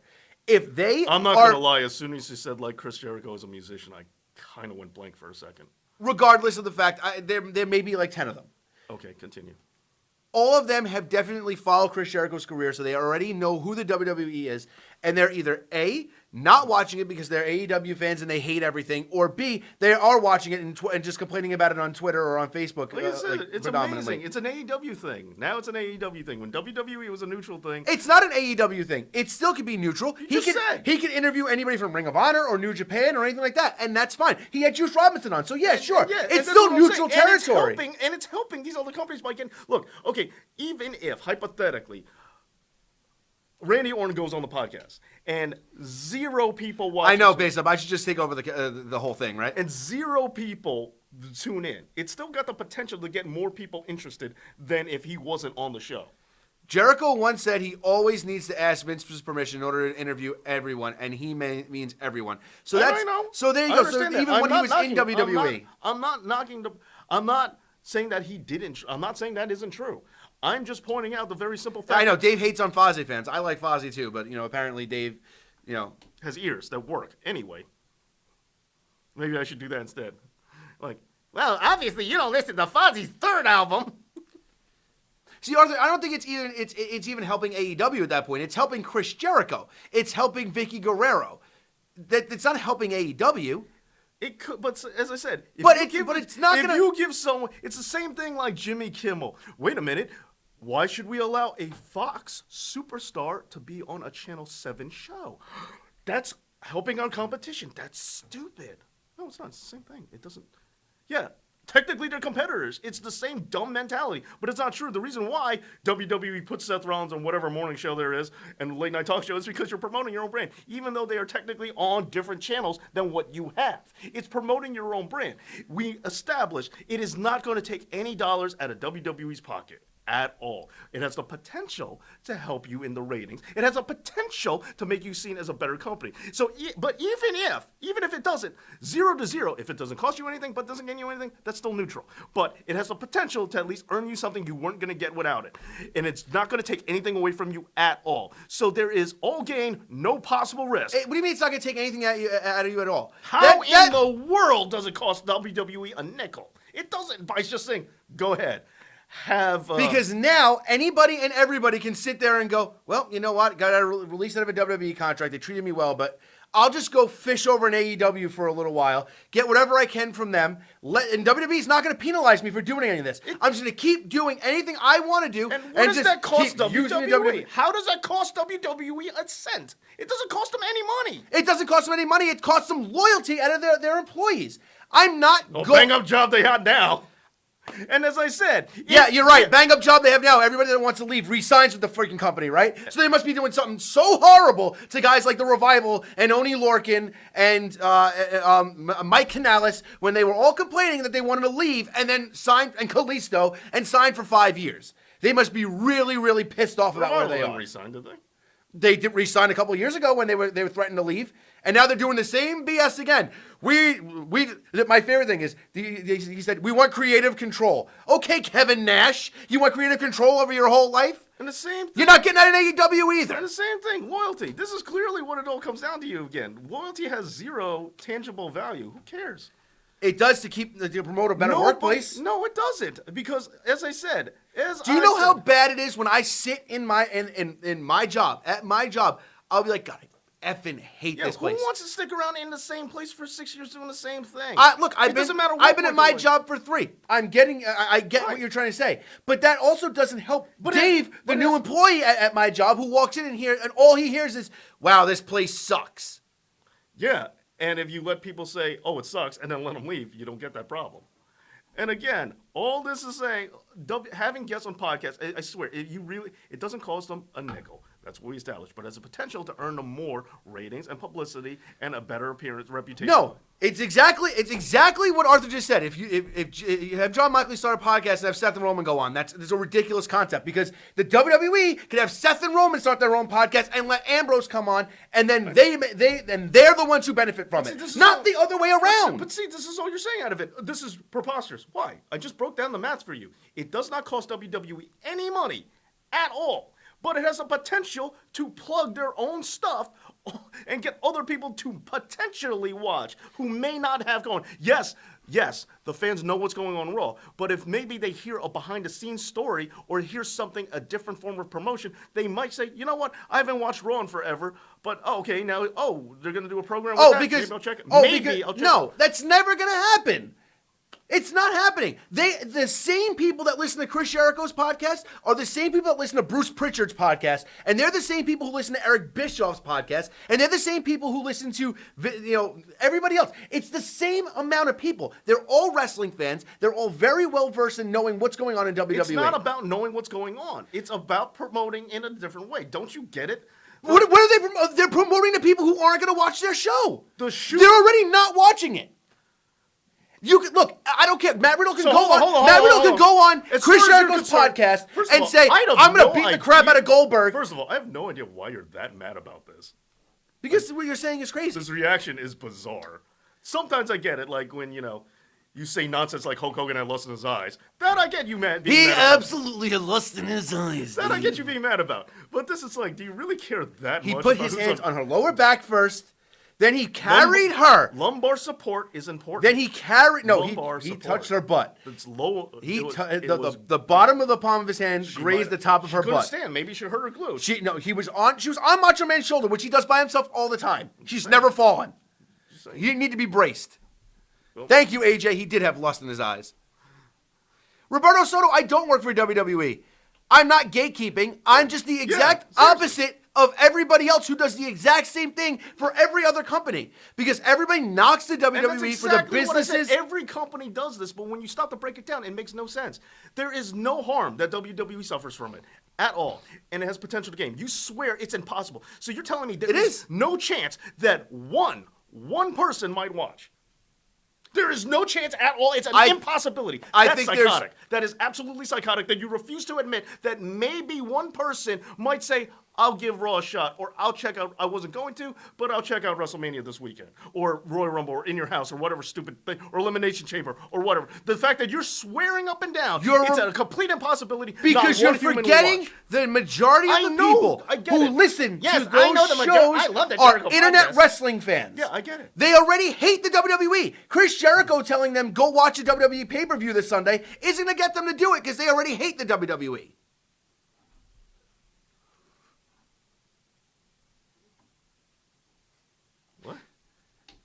The thing, look, I'm not. The thing is this: 95% of the things that get said online are all negative. They're all negative. Still, I'm not being negative. Sure, you are. Everyone's no, I'm talking about how it would be good for humanity, or it'd be a nice gesture, and you say, "Yes, in this la-di-da world of magic, sure, it'd be great." And it's like, why don't they? Exactly, Arthur. You're 100% right. You're right. Next week, Vince should open the show with Kenny Omega and the Bucks versus the Dark Order. Because it doesn't cost them anything, right? So just let it happen, right? They should just do things that if it doesn't cost them any money to do it. If AEW is paying for them and flying them in and putting them on their show, they should just... I was going to say, I'm pretty sure it'll cost Vince money because he's hiring these guys for the day. No, AEW is going to foot the bill. Oh, so you're saying... I guess I messed up. I didn't realize that having another promotion superstars on Raw would be a bad idea and hurt your company. If only in 1995, I don't know, Sandman and Rob Van Dam and Sabu from ECW came over. You're right, that hurt them so badly. It helped their company. It's exactly proving my point. You just proved it. Thank you. Thank you, dummy. Thank you. Thank you. What you're forgetting... You just proved my point. What you're forgetting... Oh, so now, walk away when I'm going to make my point. It's fine. I can still hear you. The whole state can hear you. The point that you're forgetting is the fact that helped the WWE's brand, and it minorly helped ECW. This isn't going to help the WWE because they'll watch that one show and everybody will just go right back to AEW. No, that's not what you said. That's not what you're... So don't get it twisted. You were saying, from AEW's point of view, allowing Kenny Omega and the Bucks to show up on Raw... well, first of all, not Dark Order. They don't help nobody. Wouldn't cost Vince a dime. No. That's what he said. Doesn't cost them anything, meaning the WWE. You just switched. I said yes, it would, because they have to pay them to be on the show. And then I said, fine, we'll say AEW and hold is on, paying but them. that wasn't your original point. When he said that, the first thing I said is it would cost Vince money because he's paying them. Then you said, no, it would help AEW by allowing their superstars. I said AEW would foot the bill. I said AEW foots the bill, so it doesn't cost Vince anything. That's not the same thing at all. Don't you get it? It's talking about having your stars on competition. Vince is having their competition on his show. Okay, so the opposite. You think it would be smart for Vince to just go and just be like, oh, I'm going to lend half my talent to AEW. Yeah, that's kind of what we're talking about. Oh, yeah, great idea. So that when they get hurt wrestling, at this higher, fast-paced AEW style, and then they can't use them on their show, it doesn't hurt them in the long run. Yes, it does. You see, that's the thing. These things aren't. It doesn't. The idea of it not costing him anything, it could absolutely cost him something. You sure you're not tripling while you backpedal here on this one thing? Am I wrong? Am I wrong? If they said the Revival is going to go to AEW next week. First of all, because it's a loaded statement. Number one. And then Dash Wilder tears his knee. No. Number one. And then Dash Wilder tears his knee. You know that part in Good Will Hunting where Robin Williams talks to Matt Damon about getting the job, and he talks about this baby clubbing seal thing because he's spotting like 112 negative outcomes. It's like, you are slippery slope argument here, and that's what it is, kids. And if you don't know what that is, look it up because he's definitely using one. Is so predicated on everything happening in this very specific string of events. Again. Oh, that's actually a really good point. Thank you, Base Up. Vince was giving ECW a lot of money at that time, so he was paying for it. So you're looking at it from the wrong way. I'm saying having ECW as their promotion, putting their stars on a right of promotions television helped ECW. You keep flipping you conveniently, both of you, or three of you, are conveniently flipping it around. But we're not talking about helping ECW.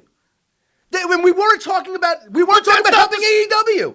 Your whole point was it doesn't cost the WWE anything. Yes. Forget about AEW and whatever benefits it has for them. So forget about the fact... Okay, no, stop. Let's just... So we're just specifically talking about the WWE. Stop. Right? No, this is what we're talking about. This is why none of what you guys are saying makes any sense. WWE company, WWE stars appearing on non-WWE thing, right? That's what we're talking about with Vicky Guerrero's podcast. Yes. That's how this started. So WWE company, WWE talent appearing on non-WWE thing. But then you guys talk about ECW company and ECW stars appearing on non-ECW thing and say, how does that help WWE? if you're flipping the analogy, you have to stay with the company and the talent appearing on outside thing. You can't, it's not always WWE is the answer no matter what you do with the analogy. That's psychotic. It's like, so we're talking about WWE stars appearing on non-WWE TV. Then you talk about ECW stars appearing on non-ECW TV and talk about it's the same exact thing for WWE. That's why it makes no sense. That's why all of you are getting tripped up, because it doesn't make any sense what you're saying, because you're flipping the analogy and not understanding what you're talking about. No, I just think you're just trying to rest back and trying to backpedal on the fact that No, I'm the not. the whole concept of this whole thing was that you said it doesn't cost the WWE anything. Again, WWE talent appearing in non-WWE. Okay, there you go. Harry Flynn brought up a great point. The WWE did have people in ECW. It didn't cost them anything, right, to do that, right? What benefit did it do for them? Do you think their ratings went up? But you just established exactly what I said. You said Vince was giving them money, so it did cost them anything. That's the difference. That's the difference right there. All right, so It did cost anything. This particular analogy with Vicky Guerrero doesn't cost anything. I'm not backpedaling. You guys are making no sense, because when I say WWE talent appearing non-WWE thing, that's the analogy, 1-to-1. And then ECW stars appearing... Love you, AJ. ECW stars appearing on WWE. Well, that doesn't cost them anything, but we're flipping the companies now. So if you flip the company, you have to flip the bill too. All right, fine. So I went right back and flipped it the other way around. So WWE went on the ECW television. But it cost them something. That's what you don't seem to follow. That's the difference here. You can't say it. The podcasting does not cost them a cent. So on the other turn, you said on the other turn, it was ECW going on on WWE, right? Right. Cost them nothing. It absolutely cost them. I mean, they're getting paid from Vince McMahon. So they kind of had to do it. It doesn't matter. What money did it cost them to do that? And did they not get more recognition as a result of that? Yeah, I mean, it wasn't hard to give a company. Did that was they get more recognition? Yeah, of course as a they did, result? because it wasn't hard to give a company that was barely doing any business Whatever the more case, my business. point is, it's allowing yourself to have free advertisement on another program. Something that is not yours is always a smart idea, because there is the potential for that if it doesn't cost you anything. If it costs you something, that's a different story.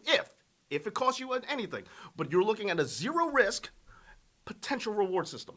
That's just better common sense wise. And that's what I don't understand why you and some of these people can't seem to figure this out. Because they're not doing it to promote their own brand. They have enough. Again, Harry, it costs them something. That's the difference. They're not doing anything to bet. Look, I get what you're saying, but here's the thing. Do you? They have everything that they have from where Chris Jericho is doing his podcast, they have within their own umbrella. Why would they go to some outside source where they can potentially, you want to talk about, it can't hurt anything. What happens if Matt Riddle goes on there and Jericho just starts tearing the WWE apart, talking about, like, ripping them apart, bringing up, things like, oh, so you were told you're not allowed to say anything about Goldberg. Goldberg threatened you in the back. Now the WWE threatened that if you ever said anything bad about Goldberg, now doesn't that cost them something? Because now the WWE comes off looking even worse.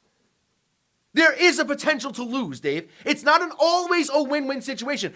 Chris Jericho's not going to just sit there and be like, well, I'm going to take it easy because he's a WWE guy. No, he can go on anybody else's podcast and they can tear the WWE and their brand apart with the WWE talent sitting right there who may not be good enough to talk his way out of a scenario, and now it makes the WWE look like even worse. But hold on, I thought you said that nobody who listens to Jericho's podcast ever watches WWE anyway, so it doesn't hurt them. But you said they won't watch no matter what. Okay, so But that's what you said, so it can't hurt them because they're not watching anyway. Because you said, well, those people don't watch WWE. I'm just going to do it more now that I know you hate it. you're a dick. But you said they don't watch, so it can't hurt them because they weren't watching to begin with. And they will never watch no matter what.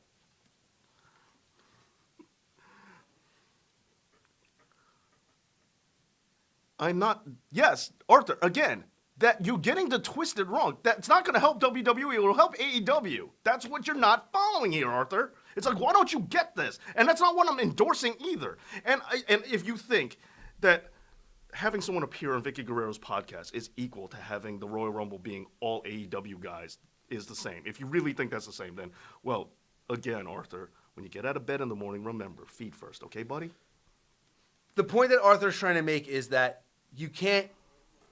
No, it's like, Look, Arthur, promotion. Anybody who thinks I'm trolling right now clearly just doesn't understand the analogy here. You just don't get it because you think that I'm saying WWE allowing all AEW guys is the same thing. Don't you get it? That's not what I'm saying. Putting WWE talent on non-WWE is a chance to promote. It's the same thing when you See, Doc Knocking, that's actually the best part of it all. I had an argument just like this with one of my friends, and I said, at the end of the day, would you ever even listen to Vicky's podcast? And he also said, true. no. And I said, so then why are you still putting up this hard of an argument? Because I wouldn't either. Well, yes, I will go back to that. A, who cares? B, because 9 times out of 10, who cares is normally my answer. Like on the comic book channel, my argument 9 times out of 10 is, remember, these are fictional characters. That's the thing I feel the need. No, they're not. That's the thing I feel the need to complain about to comic book fans all the time with, Yeah, because they keep saying, "Well, it was terrible that they killed her off when she didn't deserve it." Didn't deserve it. She's not real. You know, she really loved him, and they broke them up just to get a rating spike. They're not real. That's my favorite thing when I argue about people with who they're obsessed with sports and they're like, "Oh, wrestling's not real." I was like, "Okay, do you watch movies?" Yeah. I was like, "Do you get emotionally invested in the characters?" Yeah. Are you mad when they screw, when they screw something up? Yeah. That's wrestling. Yeah, I was gonna say they're not, but anyway. So that they're reminding people that they're fictional characters is what I do on the comic book channel a lot. But on the wrestling channel, a lot of times it's like I think the wrestling fans are more curious about business than a lot of fans might even initially understand that they are. But the thing is, if you just look at plain business strategy, it's not complicated. It's very simple. Okay, but let's go back to this. Let's see if Arthur finally dummy gets this. I get what you were saying. WWE should help everybody because somehow it would help them later. Again, lunacy, nobody would do that for them. It doesn't matter if they would do it for them or not. Don't you get what I'm trying to say here? You keep saying one hand washes the other. That's not what I'm saying. All I'm pointing out is it's the same reason why WWE puts their guys, puts their talent, they put them on other shows that are not WWE all the time. The morning talk show circuit, as I said, that's not a WWE product. Why would we let you do that? Let's say hypothetically, Jimmy. Hold on.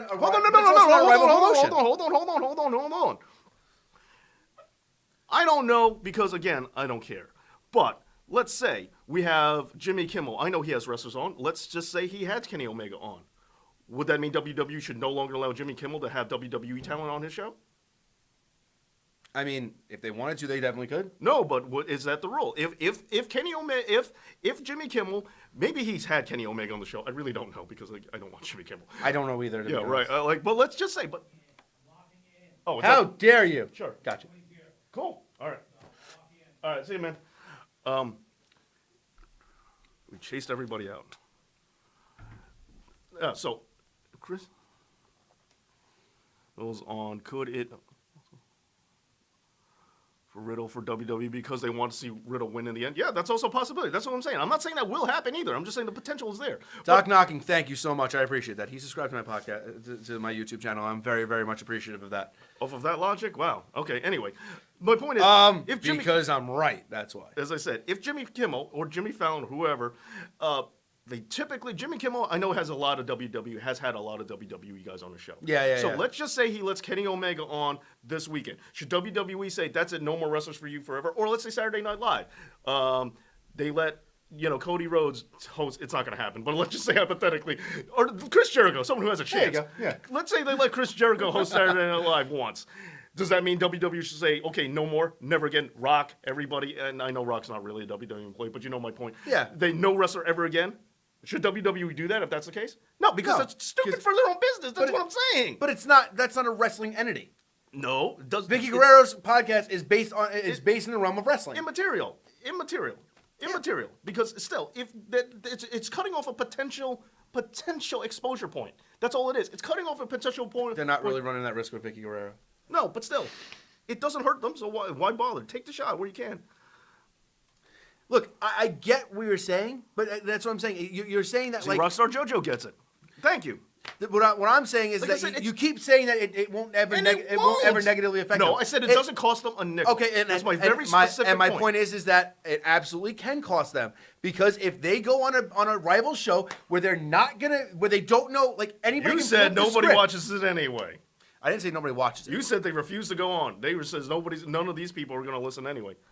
Thank you. Rodriguez gets it. No, Base Up does. Base Up said we have to choose one person to subscribe to, and he chose me because I'm more neutral. All right, well, let's see. Okay.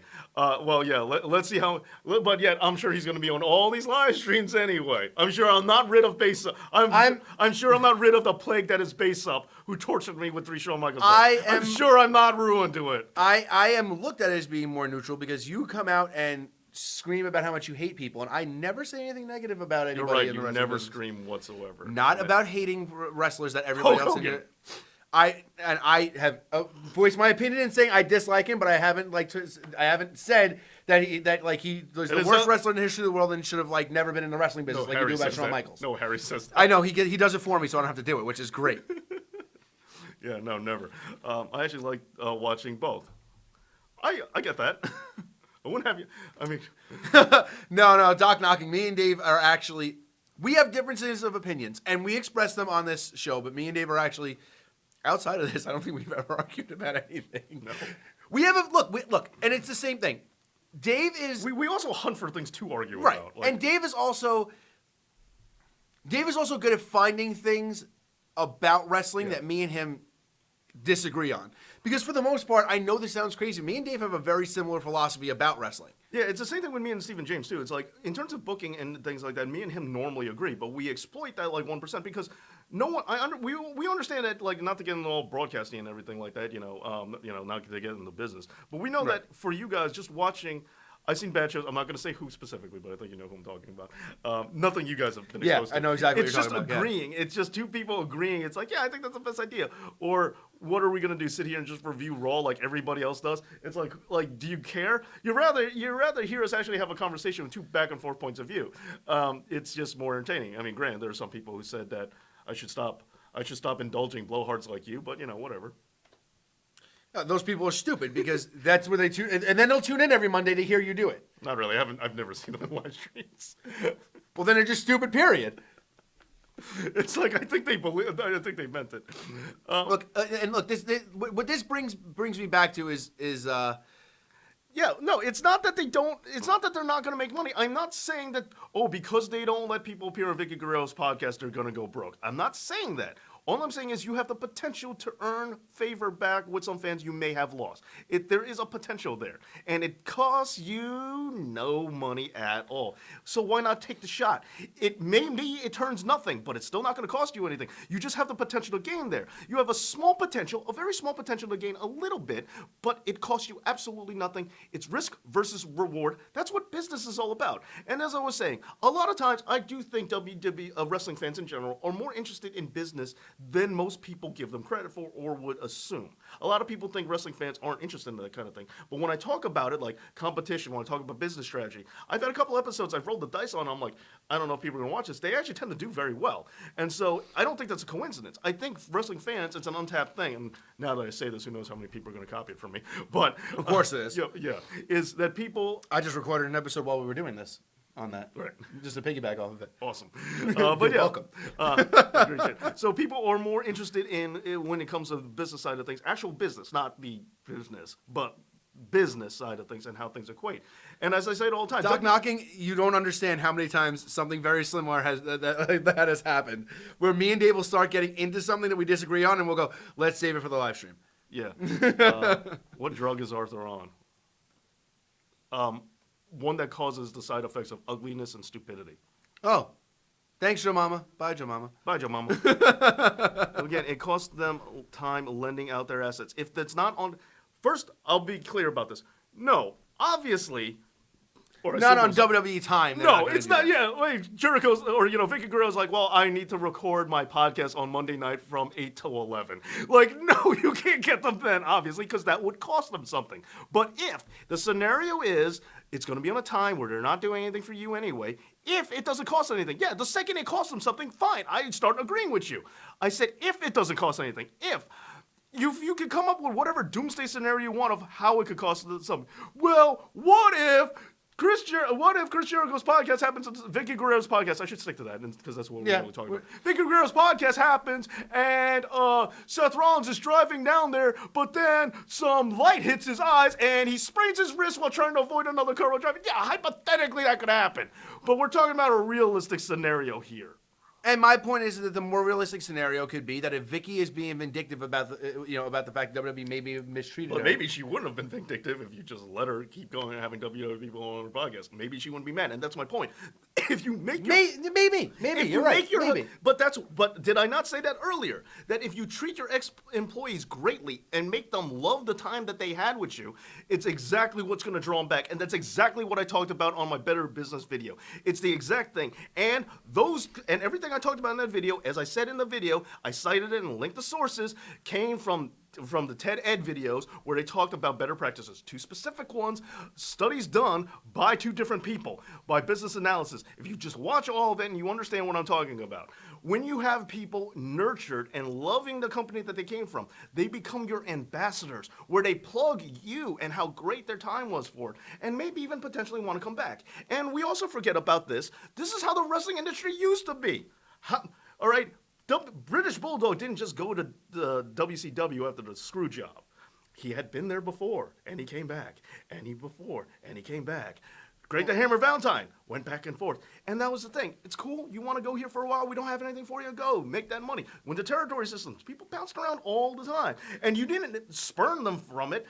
People shared gimmicks. Did WCW, like in the early days in the 70s, it was okay if somebody represented their gimmicks. There wasn't this tight control where you got to be Bully Ray now and Bully Devon now. It wasn't stuff like that. They didn't care. Go nuts. How do you think the Dudley Boys were the Dudley Boys in ECW? And yeah, I know they went bankrupt, but still, before that, remember, the Dudley Boys went from ECW before it went bankrupt, so don't say, well, they went bankrupt. They went bankrupt. No. Beforehand, they went from ECW. I hope your eyes decline. You have to wear glasses. They went from ECW to WWE with the same gimmick. Why? Because it doesn't matter. All right?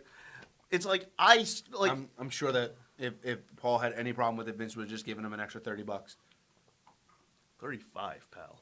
You're probably right. But my point is, it's the thing. And I get what you're trying to say. Wrestling was always, and wrestling when it was in a lot of people's best, in their peak, what a lot of people would say wrestling was probably at its best as an industry overall, was when they had this just mutual sharing agreement, when things weren't that big of a deal, when people weren't so protective and sensitive about keeping everything in this little tight box. And that's what I'm trying to say, is like, yes, that mentality is something that a lot of businesses has. But why? They just do it because everybody else does it. Better practices most of the time just means doing what everybody else does. You knocking. That almost made me spit water out. That was great. Yeah, they are, because I keep reading stupid comments from Arthur and Base Up, so, there's no way they're that dumb. And I get what you're saying, but the difference is now is that... I'm not making fun of people with glasses. I'm making fun of nerds. Let's make it clear here. That's what I'm trying... I'm making Which fun... is 95% of your fan base. All right, I'm making fun of people who are dorks. People who are, like nerdy, but they're too stupid to apply it to any skill. So you mean the internet wrestling community, which means you're hating on fans, which means you're doing the exact same thing as I'm doing. I Bam! hate Base Up and Arthur Pryor. Bam. I think Vince learned from Hogan and Savage jumping WCW with Right. their gimmicks. Exactly. And that's why They it did- doesn't happen anymore. They didn't. They really. How much did Hogan and Savage change from being Hogan Yeah, and but Savage? Hogan's biggest success in WCW came from not being like Hulkamania. You know what I mean? In WCW, Sure, in sure, WCW, but Savage didn't.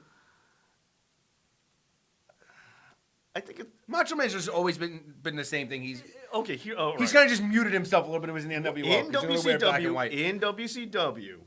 was he more successful as the Madness or just Randy Savage? Because remember, he really wasn't the Macho Man. Yeah, he was pretty much the same guy. So He was. I'm not going to He split was. hairs. But was he more successful in WCW only as Randy Savage or as the Madness? What? Because I think this goes either way. This is a tough one. I don't think so. I think it's WWE all the way. No. In WCW, in WCW. Randy Savage or the Oh. Madness gimmick? Which of those? I think Randy Savage.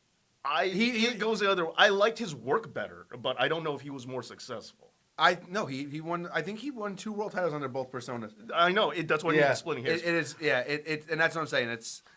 I almost think he sold more merch as the Madness, I would say. He might have, but that also his, might have had his something to do wrestling with body, his not real wrestling body, but Yeah. they wouldn't call him wrestling. He also body, did have Gorgeous George by his side too. That does help sell merch. But for whatever it takes, you could even. No, I mean, what? Who? Harry's right. It's got to be Macho Man because you know what? The 2 world titles within the feud with DDP was the biggest thing he's ever done in WCW.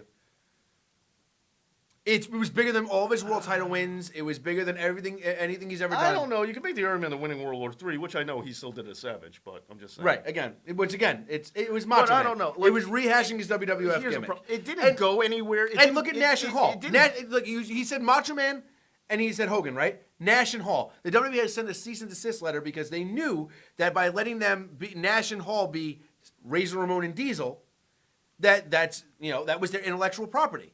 And that's the thing. That's why it's changed. The difference is that Look, now I get. I the get. territory system made sense that you can bounce them around because Look, I get in it. New York wouldn't see somebody in Minnesota. Look, I totally get the intellectual property and protecting it of it, but as we were talking about. Oh, Samurai Productions, you are my favorite. No, not my. I mean, I can't say my favorite because I do have my boys on here. But you've reached the upper echelon by saying that Macho Man is better than Hogan, regardless. You are one of my boys now. Look, in the ring as a wrestler, I make no bones about it. Yes, Savage is a better wrestler than Hulk Hogan. That's 100% true. He's a better promo than Hogan is too. That's debatable. That's 100% accurate.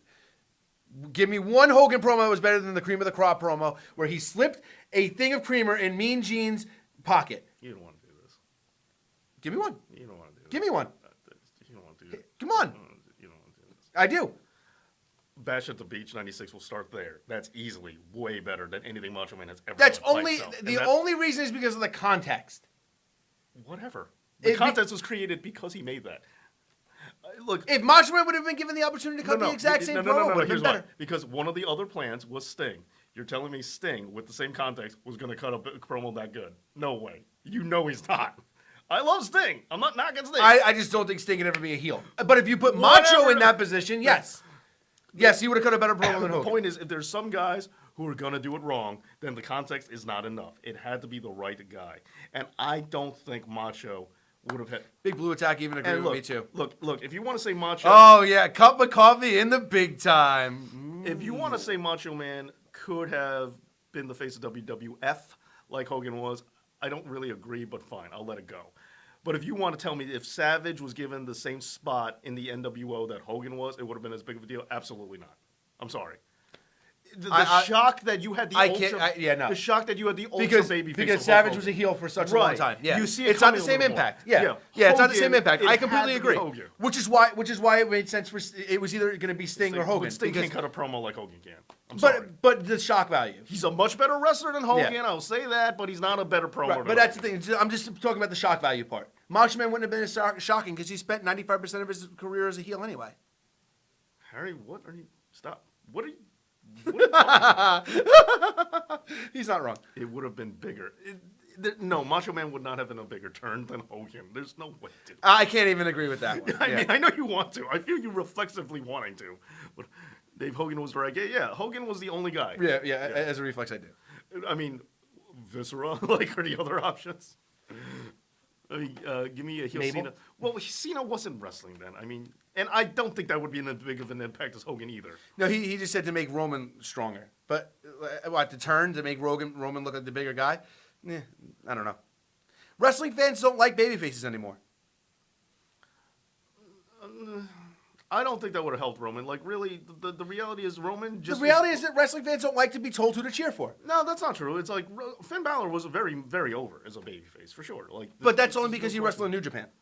Whatever. But you said they don't. Point of the matter is there's plenty of babyfaces that do get over. Daniel Bryan can get over anytime he feels like it. AJ Styles can get over whenever he feels like it. And look at the guys you're naming. Internet wrestling darlings. Okay, but that's not...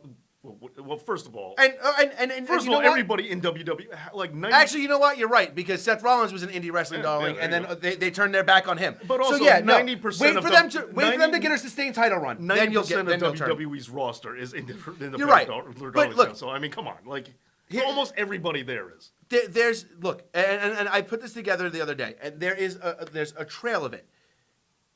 Hogan was the big baby face. The fans, like by '94, had turned their back on him. Hogan left. Shawn Michaels became, it was Brett first, but Brett, and then eventually Brett got turned on. Then Shawn Michaels won the world title. Shawn Michaels got turned on. Then after, They did when? they were booing him out of the building. Why do you think he turned heel in '97? Because when he was a babyface in '96, they were booing him in most towns. Oh, I got to rewatch those days. Why didn't you pick those matches face up? when he was coming back after he lost his smile, like he was getting booed. I mean, I know heavily. I was booing, but maybe my own boos were too loud that I didn't hear. Maybe it might have drowned it out. I just assumed they were my voice. I was like, wow, my voice is strong this day. Velveteen Dream, another good example. And he's not an internet darling. Well, just wait till he gets to the main roster. And wait till he I gets don't know the that same he title even run. will. I don't But even know look, that he will what, at this look, point. what I'm saying is that with the exception of Austin, it's been perpetual that every guy that WWE pushes as the face of their company, the fans turn their back on him after a certain period of time. I agree it's really hard for booking baby faces. But Which is I hard don't- because WWE's a babyface territory. No, but the problem is I don't think they're doing it in the way they're supposed to or the way they used to anymore. There are some adjustments that need to be made in the modern era. I agree that it is harder, but I just wish WWE just followed suit on certain practices. And the fans never really turned on AJ. They just turned on him here right now. No. They didn't turn on AJ, but what they did is they made excuses for why it was okay for AJ to have that long of a title reign and how he was screwed during that. So it was they didn't say anything bad about AJ being a world champion. All they kept just doing was going, oh, it doesn't even make a difference because even though AJ's got the bigger right. belt, he doesn't main event shows. even- So he's not even the guy. But if you just say, but right there is also the key to it. Again, it's how you book things. Now, if you want to say you can't have a face of the company anymore, I wouldn't even argue that. But there's another major component here that I think we're missing, is that when you look at all the greatest wrestling time periods, especially for WWF and their biggest baby See, faces, Rockstar, this is the thing. The heels are never more honest. That's the exact opposite. The thing is that the NWO ruined heels.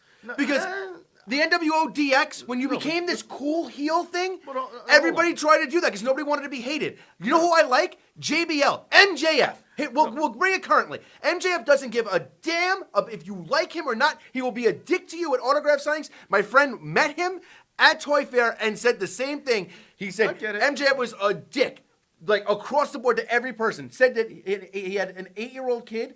Some guys came up and said, "Can you send a message to my 8-year-old kid?" He goes, "I don't care about your 8-year-old kid." That's valid. That's valid. I'm not going to argue that it isn't, but I just don't think it's immutable. I think there are ways to compensate for it. And so, but by that rationale, when Triple H made that kid cry, should he not have hugged him later? No, of course he should have. But that's not what you. But you can't have it both ways. Sure I can. No, I get it. Look, So, and that's the thing. I'm No, asking, you're I'm right. asking. You're actually right. He really shouldn't have. He should have been a heel, and he should have stayed a heel. And in the 70s, no, a heel. and in the 70s, that's what would have happened. Like, Right. He would have made it worse. So like He would have ruined Christmas for the kids somehow. right, Chris Jericho He like would have said, "Your parents are getting a divorce, then cry." Like, Chris he would have Jericho made it told the story worse. about how like a heel came up to the aisle, and him and his friends were like yelling at him when he was a kid, and the guy told him you'd smack him in the effing face, and Yeah. that's it. He walked away. Done. And real quick, I mean, the thing is, what makes it harder is I don't necessarily 100% put the thing on the NWO. I mean, yeah, I get what you're pointing out is, but it's the fans because we learn to appreciate heel things more. We appreciate the work they put into it. Now, you can make it say that that's a problem with exposure of the business. Fine. Our president is a heel right now. What is this guy talking They're about? dropping politics. I don't care. He just at said. all. I'm just saying. He said if At you live in the all. real world, a heel can never be president. That's false. We're dropping politics. That's false. I don't care at I don't all. want to talk politics, but that's just a false I statement. also, again, if you want to hear something as far as I'm concerned doesn't matter, politics matters less than the WWE Hall of Fame to me, okay?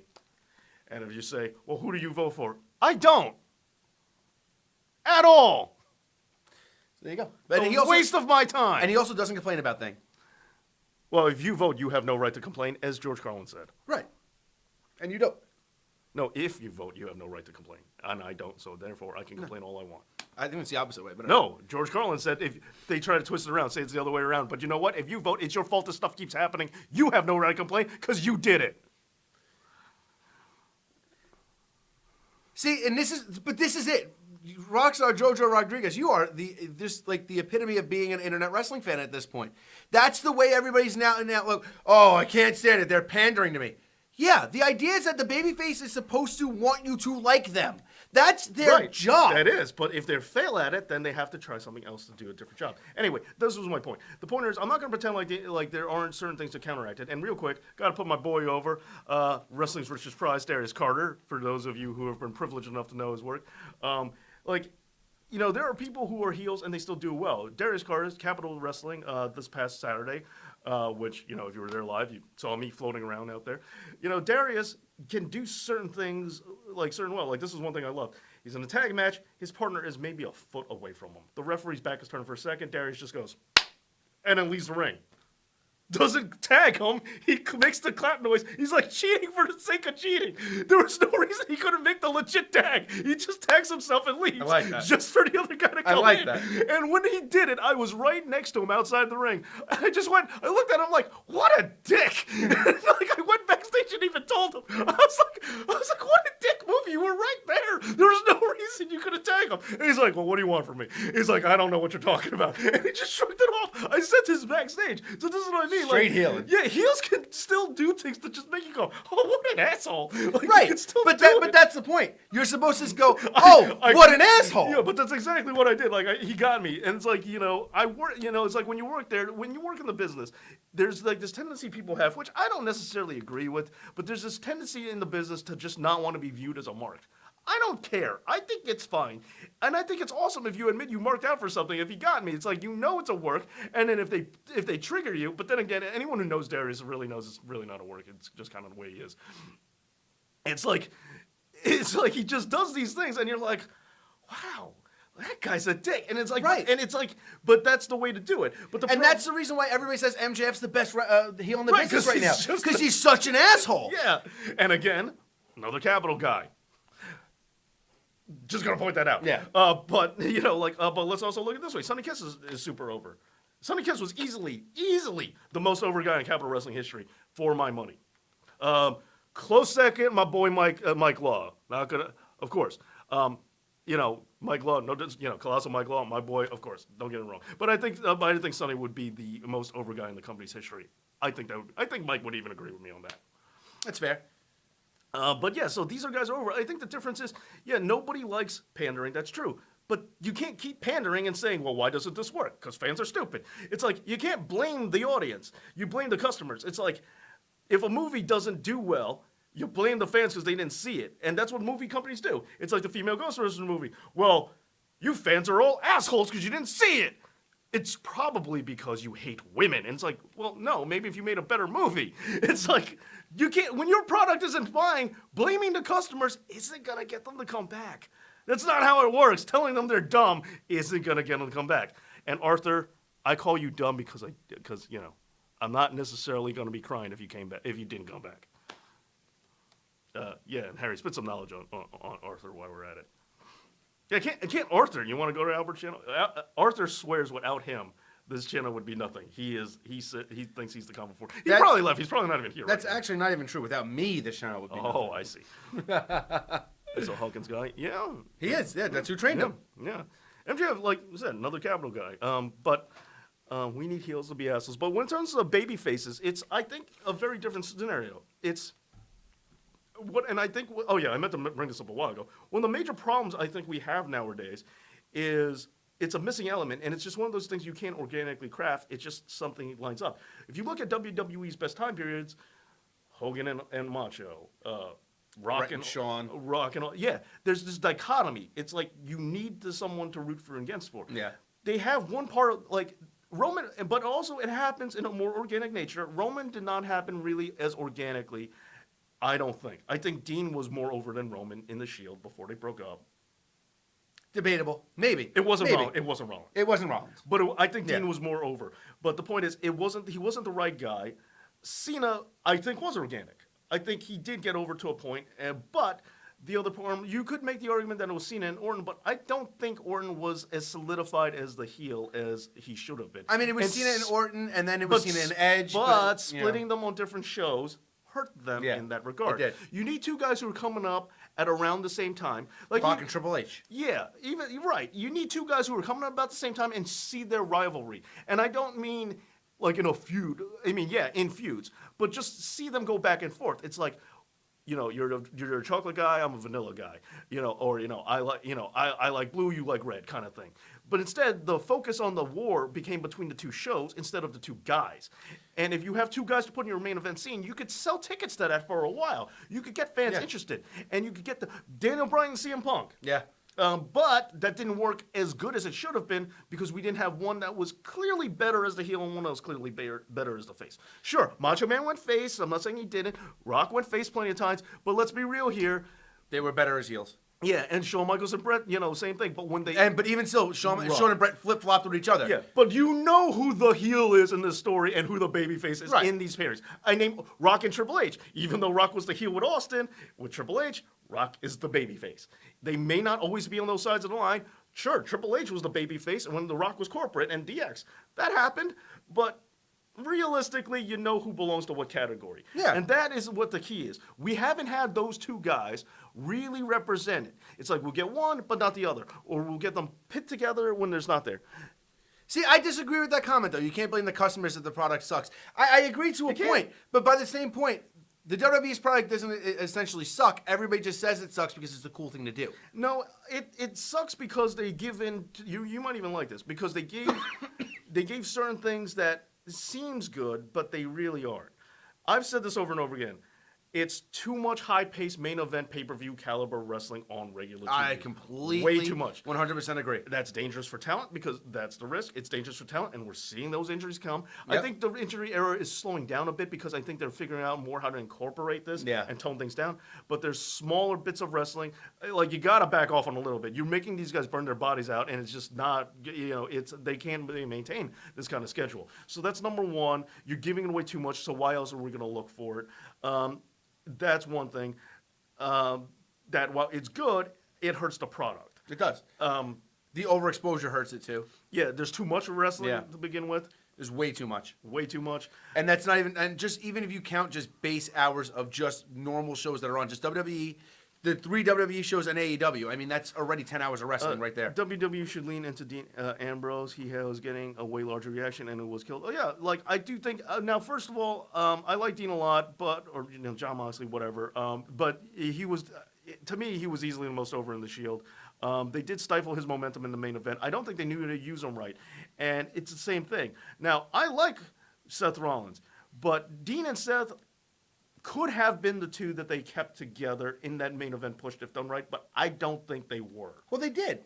No, but I mean, they They kept together as opponent. I'm saying, Yeah, no, but I mean... You mean like they were buddies the entire way through? I mean like Rock and Austin, like everything, like having a long-standing things through the mid-card level, to the main event level. That's really what they should have done with the two. Right. Dean got the U.S. title in the Shield, but then Seth catapulted first singles title that he won was straight up WWE title with the cash-in. Right. And it's like, okay, but still, like, we lost a build process there that would have made this feel like a long-standing thing. Right. It would have been great if Ambrose was the U.S. champion when Rollins made the turn. Rollins won the U.S. title from him. They traded it back and forth, and then Rollins won the world title. Now that's what I'm saying. Right. Because, like, I like having feuds, but there's also, like, long-standing feuds. There are certain guys that, in the wrestling business, no matter who they are, no matter how long their career, no matter how many other feuds they have in between, they're always going to reset and go back to each other. Triple H and The Rock are always going, I mean, as long as they're both still wrestling, are always going to go at it sooner or later. Macho and Hogan, as long as they were wrestling, they were going to go back sooner or later. You knew they were going to go at it again. Right.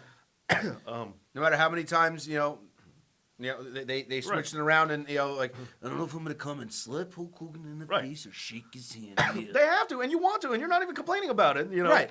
Like, and that's the thing. Nobody wants to see Cena and Orton as a tag team. Right. They want to see them beat the crap out of each other. Yeah. It's like there's certain groups that you just know they're going to fight each other sooner or later. It doesn't matter what happens. It's like, oh, Austin's super over, and then Rock's super over. They're both super over the company. Well, we got to make them fight again sooner or later. Right. Ciampa and Gargano is a perfect example. Yeah. There really wasn't a mid-card title they could feud over, but they beat each other up.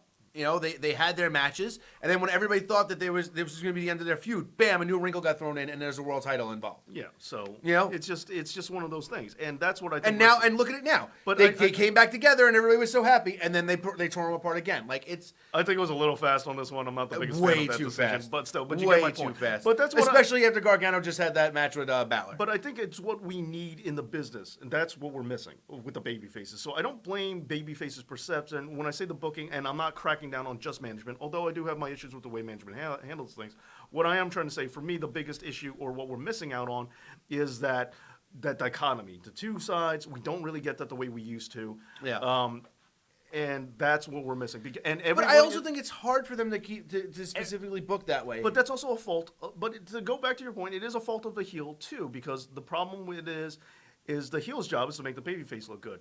Like this guy, like heels aren't just heels. A lot of heels nowadays, you're either being a heel to get merch sales, and to get yourself over, or you're being a heel just for the sake of being a heel. You have to be a heel because the vindication comes from the babyface defeating you. Right. We So have now here's a perfect example. The end of Monday Night Raw last week, Seth Rollins got attacked by Samoa Joe, and like there was, and I think it was the Viking Raiders and the Street Profits. Rollins was at the top of the ramp, screaming like, "Guys, hurry up, come back!" Like he let his guys get beat down. He ran out because he's the chicken shit heel, and he ran out. And he's like, "Guys, come on, get back! No, oh my god, oh no, oh my god!" Like really selling that Owens beat the living crap out of all of them. It makes Kevin Owens look like a better babyface. Seth Rollins is a great heel. He's annoying. He's obnoxious. That's what you want. Yeah.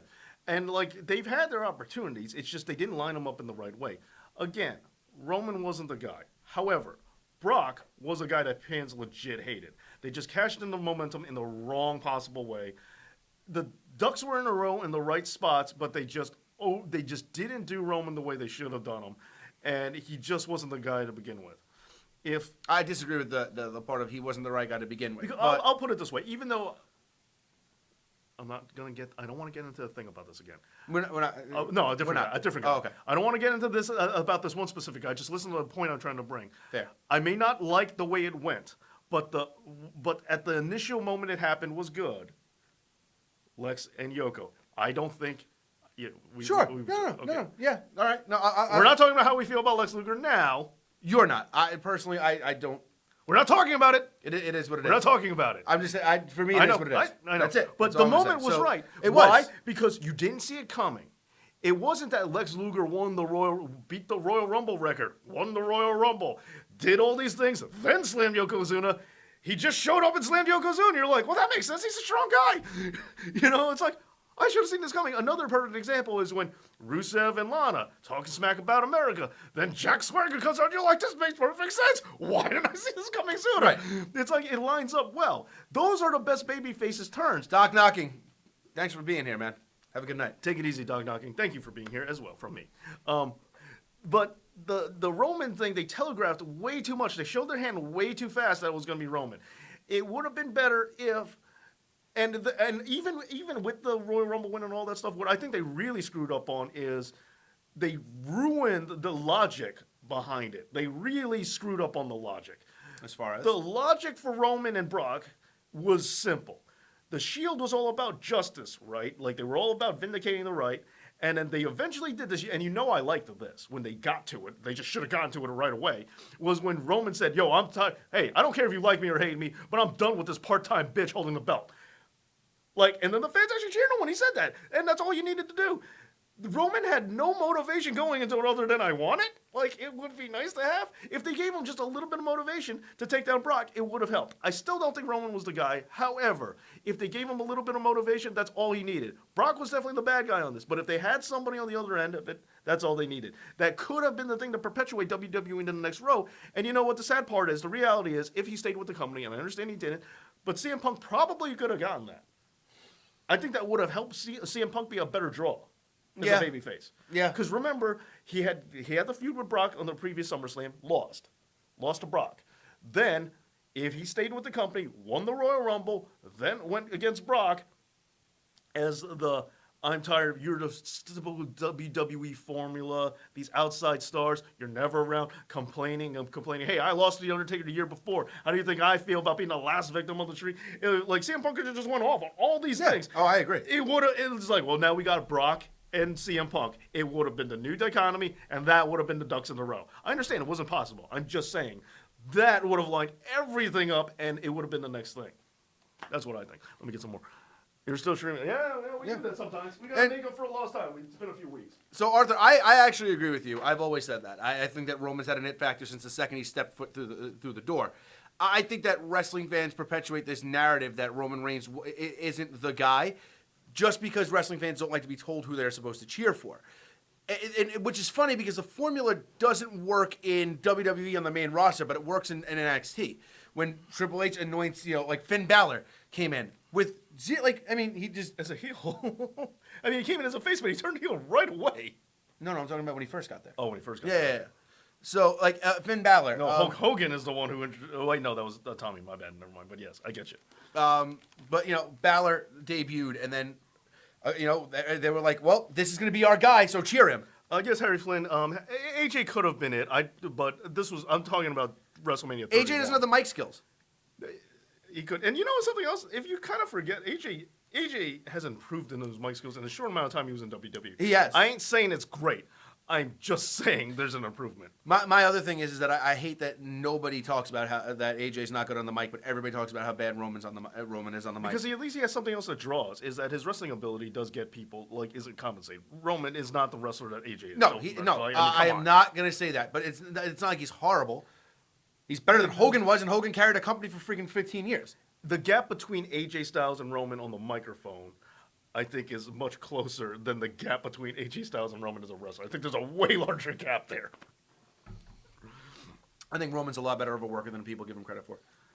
I know. Again, lack of cardio, limited movesets, and also his moves aren't that exciting when you. And I've said this before, but it's like the Superman punch and the spear. They both set up from the corner. Like they are very samey. Like he doesn't. Like John Stallman.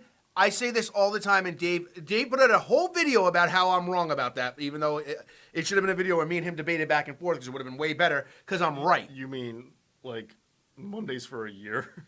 Like I haven't. Yeah, like we haven't done that. But already. only like 25 people get to see that. Well, that's their fault.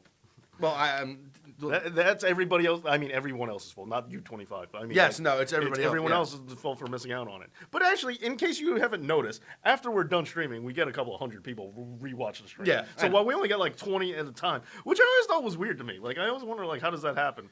Yeah, I would actually rather participate. Well, here's my thing. Yeah, I was like, how come the 200-300 people who watch it later on, why don't they come on? It's like I'm on at the same time. Yeah, like we don't change. Yeah, so anyway, does the drive-by? No, I'm not saying every move he does. I'm just saying, like, his signature move and his finisher both come from the same spot, which I think is odd. Like, don't you want to diversify it? Like, your signature move should be a submission, and then you should have a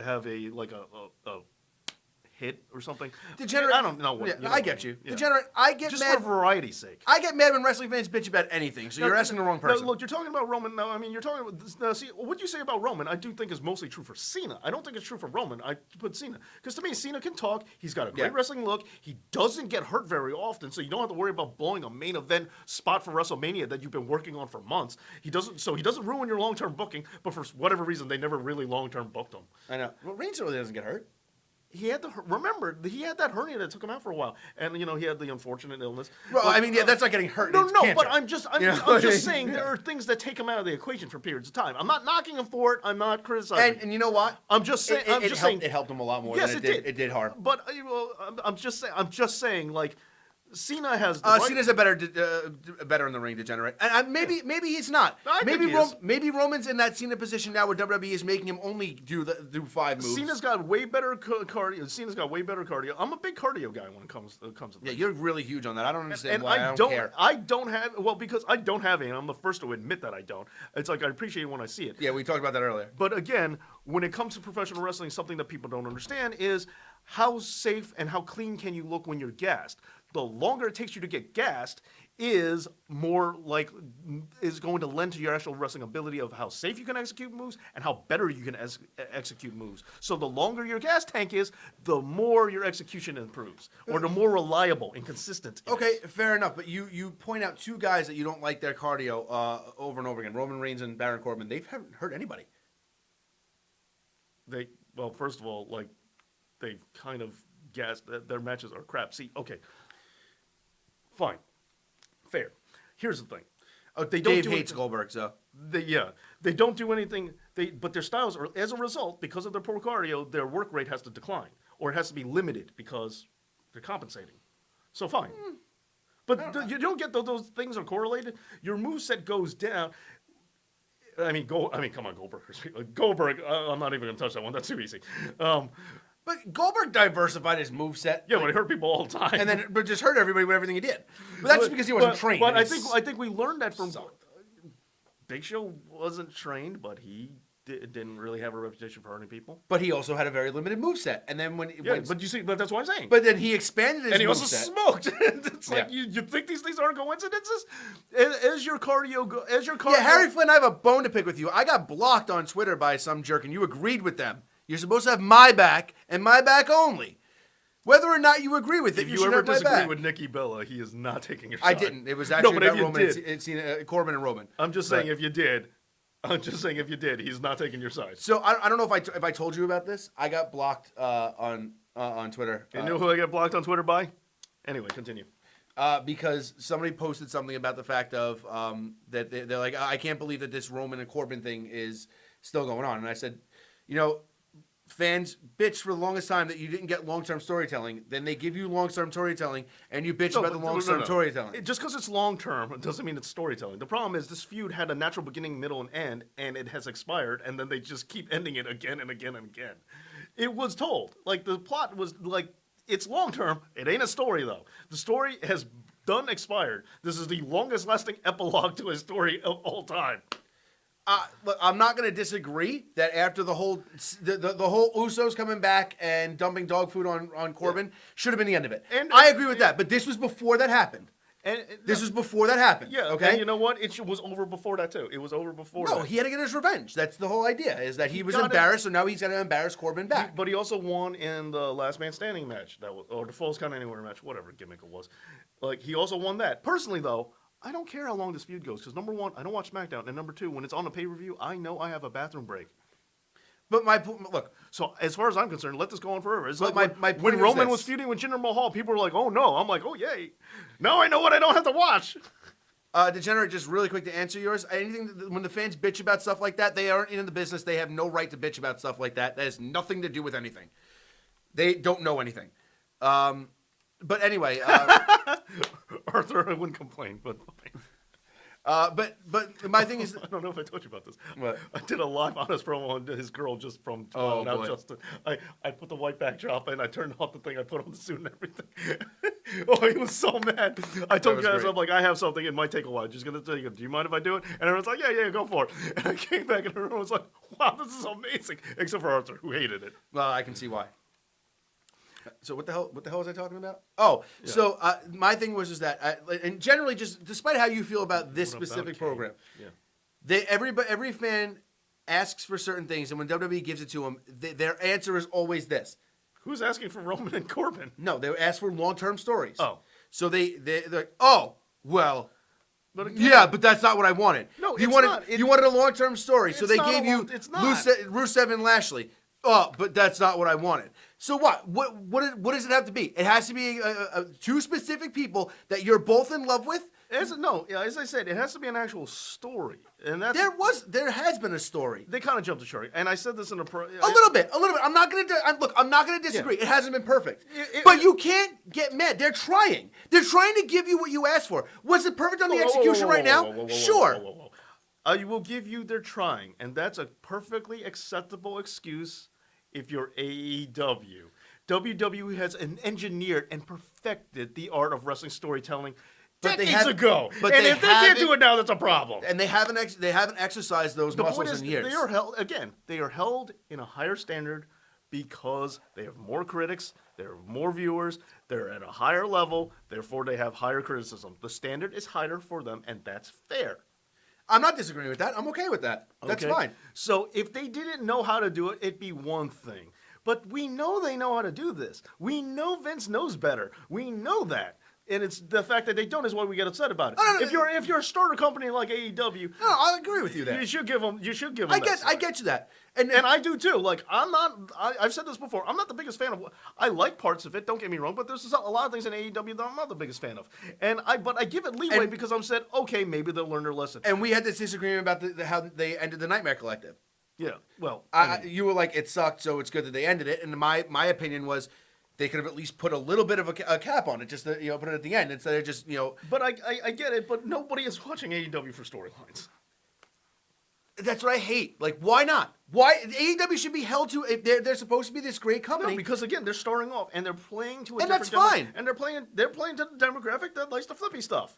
That's what they want. So, And then when the WWE gives them that, it's still not good enough.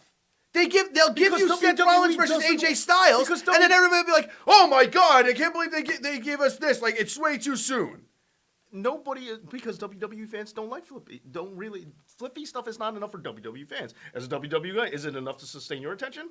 No, See, that's but what I'm saying. I've also never claimed that was what I wanted to I'm watch. just saying, it's different. It's different. I appreciate. Look, here's the thing. I appreciate what AEW does, but they have so many ex WWE guys that they have hired on their writing team, on in the ring. I agree. They should know that just the No. flippy stuff isn't going to be enough to take them to that next level that they keep saying they want to go to. They're playing to their demographic, which is the way they're supposed to go. They know their audience, and they're doing well for it. All right, it's the same thing like the styles, particular styles of wrestlers.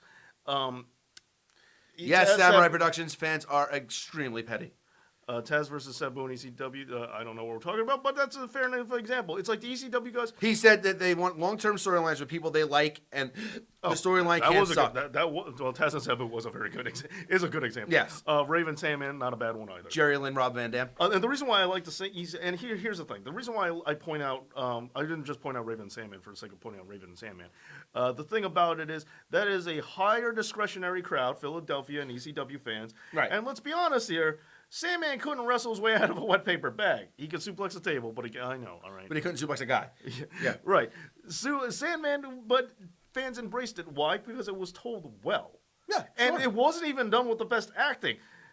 By any stretch of imagination, Sandman's kid really wasn't Tyler wasn't really the best actor. Let's be real here. He was a child. I'm not good. I'm just saying it didn't. The acting, the wrestling doesn't have to be phenomenal. You just have to tell the story well, and you could get. But it has to cater to the demographic that you're playing towards. Right. As long as you give the audience a story that plays towards their interest, then you're fine.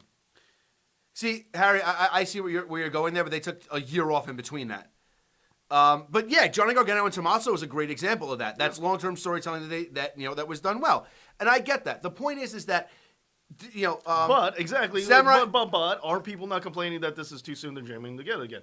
It's the same thing. So it's not like the indie darling internet smarks or the internet wrestling fans. Honestly, are I haven't heard complaining. anybody complaining about that. I've been complaining about that. You have, A but lot but nobody else really has. I have heard a lot of people saying that this is boring. How? Wrestle Talk has said that. Oh, we're getting this again with the role reverse. How cute. But again, everyone lives in their own social media bubble where they think only what they see, what they've been given in their feed, is what everybody in the world thinks. Again, it's usually not the case.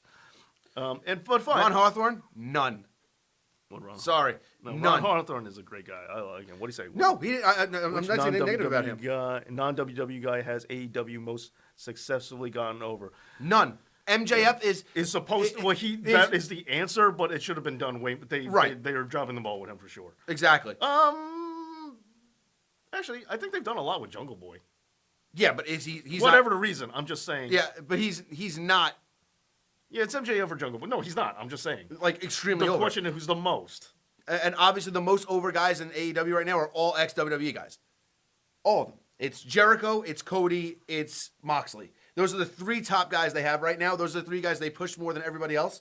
They're all ex-WWE guys. Which has been a problem for me, but Right, the which is reason a why- problem but- for TNA, but which the was a reason- problem no, for no. WCW. But and I made a video about it, but nobody wanted to hear it. So I said 7 former WWE talents that AEW should have hired. Nobody wanted to hear it. Yeah, well, but Jericho I don't put on the list because Right. Jericho adds enough. forget adds enough. His Enhances the brand, His actually. segments are always the best. number one.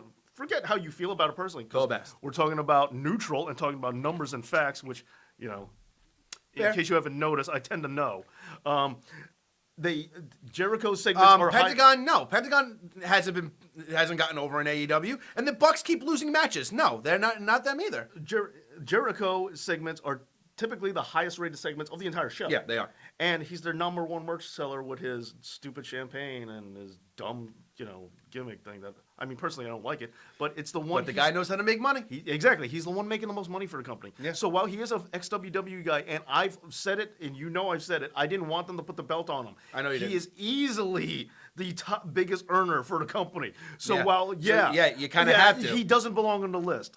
Okay. Yeah. People picked on me because I said Shivani, which I didn't know there were so many Shivani. I didn't know that either. It's because he's got a podcast. Anybody who's a My podcast. other problem was I also said Darby Allin is the guy who That's not with bad. somebody to watch. He did get a huge pop, but then they I'll give you don't that. do anything with it. And that's the thing. And I don't know. Is he a heel? Is he a face? I don't know who he is. I think He's a guy who comes out on a skateboard. I don't know who he is. They don't do heels and faces. And I hate that. I hate it too. But and the thing is, you got to be careful about whatever you say about AEW because their fan base is too rabid, which is there. And Cody's even said, "You guys are way too forgiving. We're gonna make mistakes. It's our first year. Of course we're gonna make mistakes, and you guys are way too forgiving. You should be able to call us out when it happens." But they're not going to. No. But then they started with the punches, and then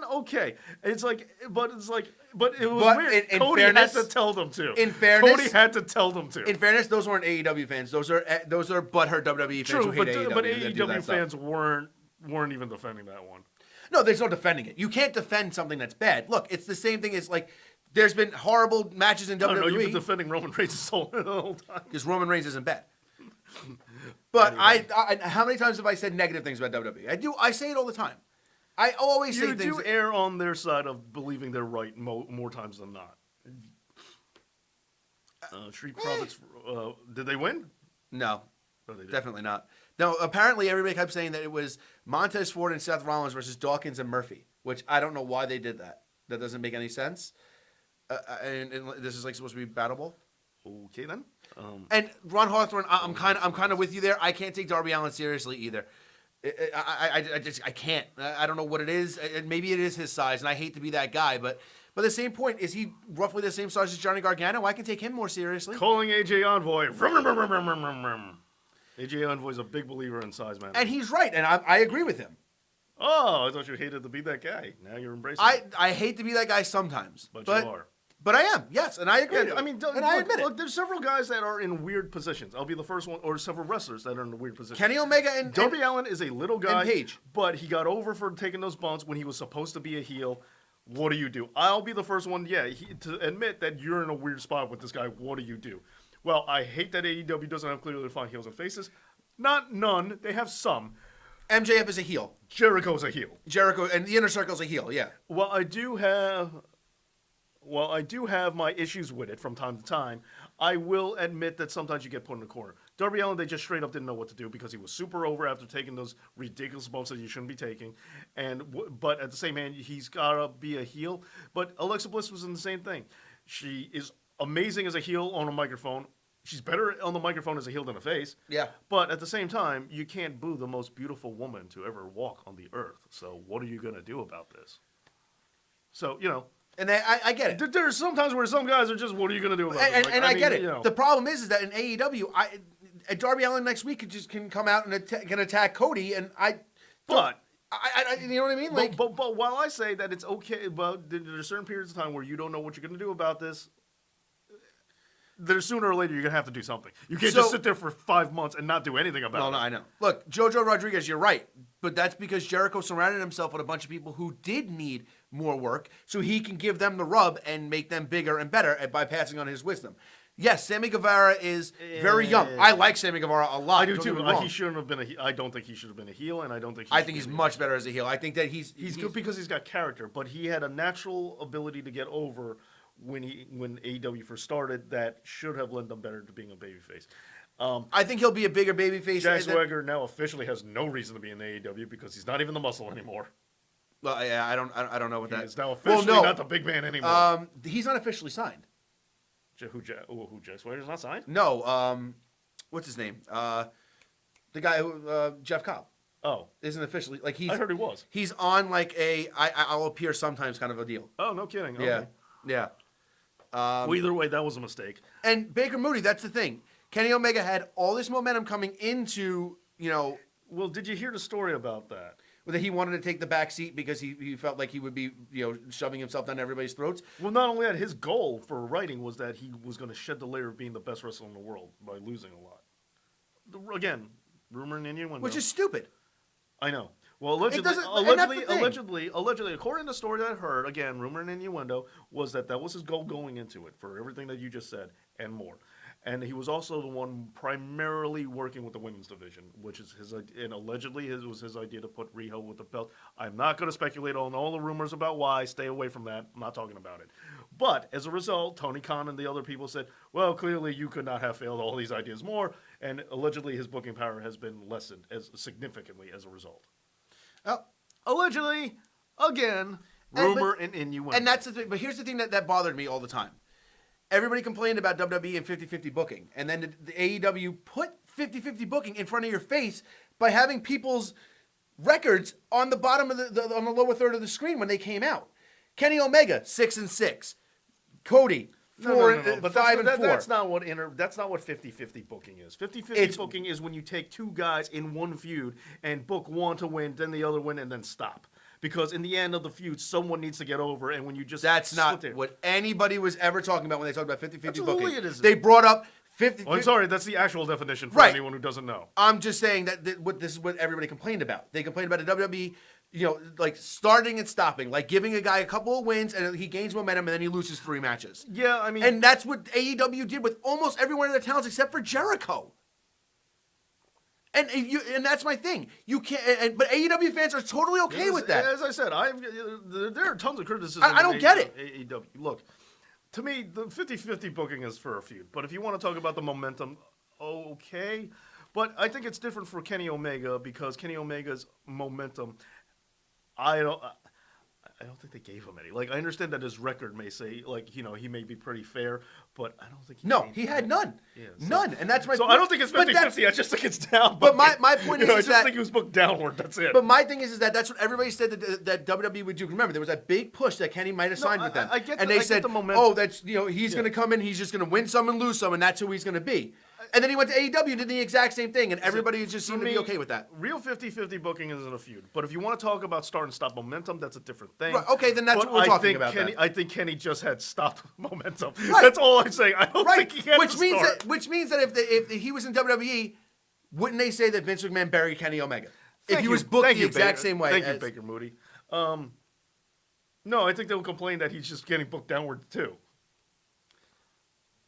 No, they'd say he was buried. Yeah, right. Yeah, I exactly. don't think they'll say it's 50. I don't think they'll say No, it's start that's- stop. I all think right, they'll just say that's- he's being buried. right, and that's I think my that's point. all they'll say. So why isn't he wasn't buried in AEW? I mean, I'm saying that he is. And that's my other thing. That's why when everybody got mad at me, I was like, they I'm saying he is, ruined. and according- They're sacrificing their tag team division to make up the mistakes that they made with Omega and Page, because Omega and Page should have been booked and looked at as stars. It didn't make They a should have, difference. yes, they right. should have. Adam Page losing to Chris Again- Jericho isn't a big deal. Again, I'm not. But after that, he shouldn't have lost. To be fair and equal, I'll also say I'm not 100% convinced that Adam Page was the guy either. The only reason I suggest I'm fine with that. No, I know. I'm fine with that too. I'm not I saying you agree. aren't. I Yeah, know. I The agree. only reason I thought they should have went through with it is because they Not did the, starting off with an ex WWE guy. No, well, that and also because they had the program between Neville and Page was what they obviously committed to from the press conference. Right. They wanted to tell the story, and then whatever stupidness happened. Neville again I know. was a jerk, and nobody faulted him for doing it to AEW. But Well, he was allegedly was WWE assholes. Allegedly, the story is Neville was going to win, and then drop it to Kenny, which I think is stupid. that would be stupid too. Like it should have just been Kenny. What is Jenna's reaction about the belts? I don't know. Jenna hasn't been here in forever. How would I know? I think he's talking about Arthur's girlfriend. No, that's Justina. He's talking about Jenna, who used to be on the live stream. Oh yeah, I don't know. Like one of the 2 women who used to be here. Yeah. Amy, Yeah, Amy was the other one, and I haven't seen her in forever. And Samurai Productions, you're right. I kind of feel like they're dropping the ball at Pac too. I just feel like there's nobody out there that breaks out in my mind to say, "Oh, that guy's a massive star," except for Jericho Their major problems. and Moxley. I'll give you that. Moxley has been booked really well. Cody. Yeah, but Cody's Hit or miss. Cody's been like I the think whole. he came out looking better in AEW than he has in any other company. No, I'll agree. No, I don't know about that. I think he's higher now than he was ever. Ring of Honor. Nope. I think he looked way better in Ring of Honor than he does now. I think Cody's a much bigger star right now than he was ever in his life. Okay, I'll give you that. I think he was booked better in Ring of Honor than he is here. And I think he was a. I think that if this was Yes, Harry, we know. No one wants to. No, and that's the thing, Big That's Blue true, Attack. Big Blue Attack. Nobody does. Nobody does, yeah. Yeah, And that's I the made problem. a video about it, and everyone's like, well, not everyone, but it's it's. I never really checked, but I'm pretty sure it's my most disliked video of all time. And I had repeated people say, you obviously just want people to watch WWE and you hate AEW. I said, this video is about how being associated with WWE is a bad thing. How is that a pro WWE video? And I don't understand. I don't understand that either. I was like, what do you This- Dave, morons not figure out? Yeah. This is what I deal with on the internet all the time. Now you're finally getting No, but it. the difference is you deserve it. No, I don't deserve it. I I'm don't. telling the truth. Yeah, look, like it's like I'm saying, but people are polarized by nature. They want to believe in a both. That's kind of why I said the promotion of two guys at the same line. The dichotomy is big because people just like the black and white everything, draw a line in the sand. Right. It's just how people's brains work. They don't understand not doing that. When I was making that video, I wasn't praising WWE and knocking AEW. I wasn't praising AEW and knocking WWE. I was knocking both of them. Don't you get it? Like, that's an option too. It's like people just don't figure that out. Like, Exactly, Big Blue Attack. That's the problem. And look, John Solomon, if you don't care about AEW, that's cool. Yeah, fine. I love that you said that because I would much rather hear people tell me I don't care about WWE than tell me they hate WWE and then run me a play-by-play of how they hated every segment on Monday Night Raw. If you hated it, just don't watch. why are you watching it? Yeah. Yeah, stop watching like I do. Right. And I've said this since the beginning, and since I've been on this live stream. I have more respect for you now than I ever have because you complained for a while, and you did it for everybody else. You stayed current because you have a YouTube channel that talks about wrestling, so you try to stay current and watch the product. Yeah, I watched the pay-per-views, like... And you were watching a lot of Raw, and you were watching some of SmackDown too. You know, you were watching a lot of the shows, and you were like, you know I'm what? so bored of it. I don't like it. And then I went, oh, that's And great. It's like, I tuned back in when Heyman first got the book for Raw, Right. and I liked that episode. Then, then the others happened. See, Baker Moody, I'm okay with the fact that Omega lost to Jericho. I'm okay with Jericho being the first champion. I just don't think that Omega should have lost and then lost 17 matches after that. My thing is that I do believe... And Kenny Omega was the wrong guy for Moxley to debut against. I talked about this a lot, utilitarian booking. The goal is to get as many things over as possible. Yeah. That's how you build something. That's how you get things over. Maximize your over. Okay? Oh, Harry, I wasn't blocked by the guy you're talking about. He was fine. We had a disagreement and we argued fairly. I think it was Wrestle Features was the people who put up the post that Awesome, I commented John on, Stallman. and they blocked me. Awesome, John Stallman. I don't... for me, it's that... I think... I lost what I was talking about. You said to get as many things over at the same time. Thank you. Right. Get as many things over as possible. Jericho, biggest money earner in the company by far. Not even a question. Best rated Yeah. segments. He was going to do that anyway. Putting the belt on someone else could have pushed another guy while Jericho was still Jericho. You could have maximized the potential. Sure. Putting the belt on funnels. It was the same thing why I said Corbin didn't need to win the Royal Rumble, King of the Ring. Because with the nonsense of that triple threat match between Ricochet and Joe, this is wrestling, this is like late 80s. Not that guy, Harry. This is modern era 101 for wrestling. Right. Joe and Ricochet pin each other, whoever wins. Corbin has a legit gripe. Yeah. And he's now over because he was right. And then whoever gets to win the King of the Ring gets to win the King of the Ring. I wasn't saying Chad Gable shouldn't have won it. That was stupid. That's not what I was saying. My point of the matter is you had a perfect opportunity to get multiple people over and you didn't take the shot. But if they wanted to push Chad Gable, that was the idea. Right, but my point is that's the old school belief not everyone believes in. Some people want just one guy pushed to the moon and leave it at that. Not me. As I just talked about earlier, I believe in the system of two, the rule of two, not the Sith thing. And NXT is a great example of that. NXT and pushing as much as you possibly can. Right, NXT, like what guys do you really see get hurt when they eat a pin? It doesn't happen because they're all made to be big stars. Like Riddle can lose a match. Like Riddle lost to Balor, but it didn't hurt him because he lost to Finn Balor because Balor was on the same level as Riddle. To be fair, I'm getting burnt out on NXT. I talked about this before. I'm kind of getting burnt out. I'm tired of watching matches, seeing when a match is supposed to end, and then watching it go on for another 10 minutes. I'm getting burnt out of this formula. It's AEW too, though. Yeah. Oh no. Don't get me wrong. Like wrestling as a whole, I've said it is failing me. The company that's probably doing the best for me right now is NWA. And I honestly haven't given them. And I've been upset since I left Cornette. I love me some Wade Barrett, Stu Bennett, whatever. But Without Cornette, I've lost steam on that. And Big Blue I Attack, don't- I'm 100% with you I there. really don't like the Shooter Stevens. Like, I think they're trying to drop the ball on that. They're playing into the question mark a little too much. And Tim Storm is...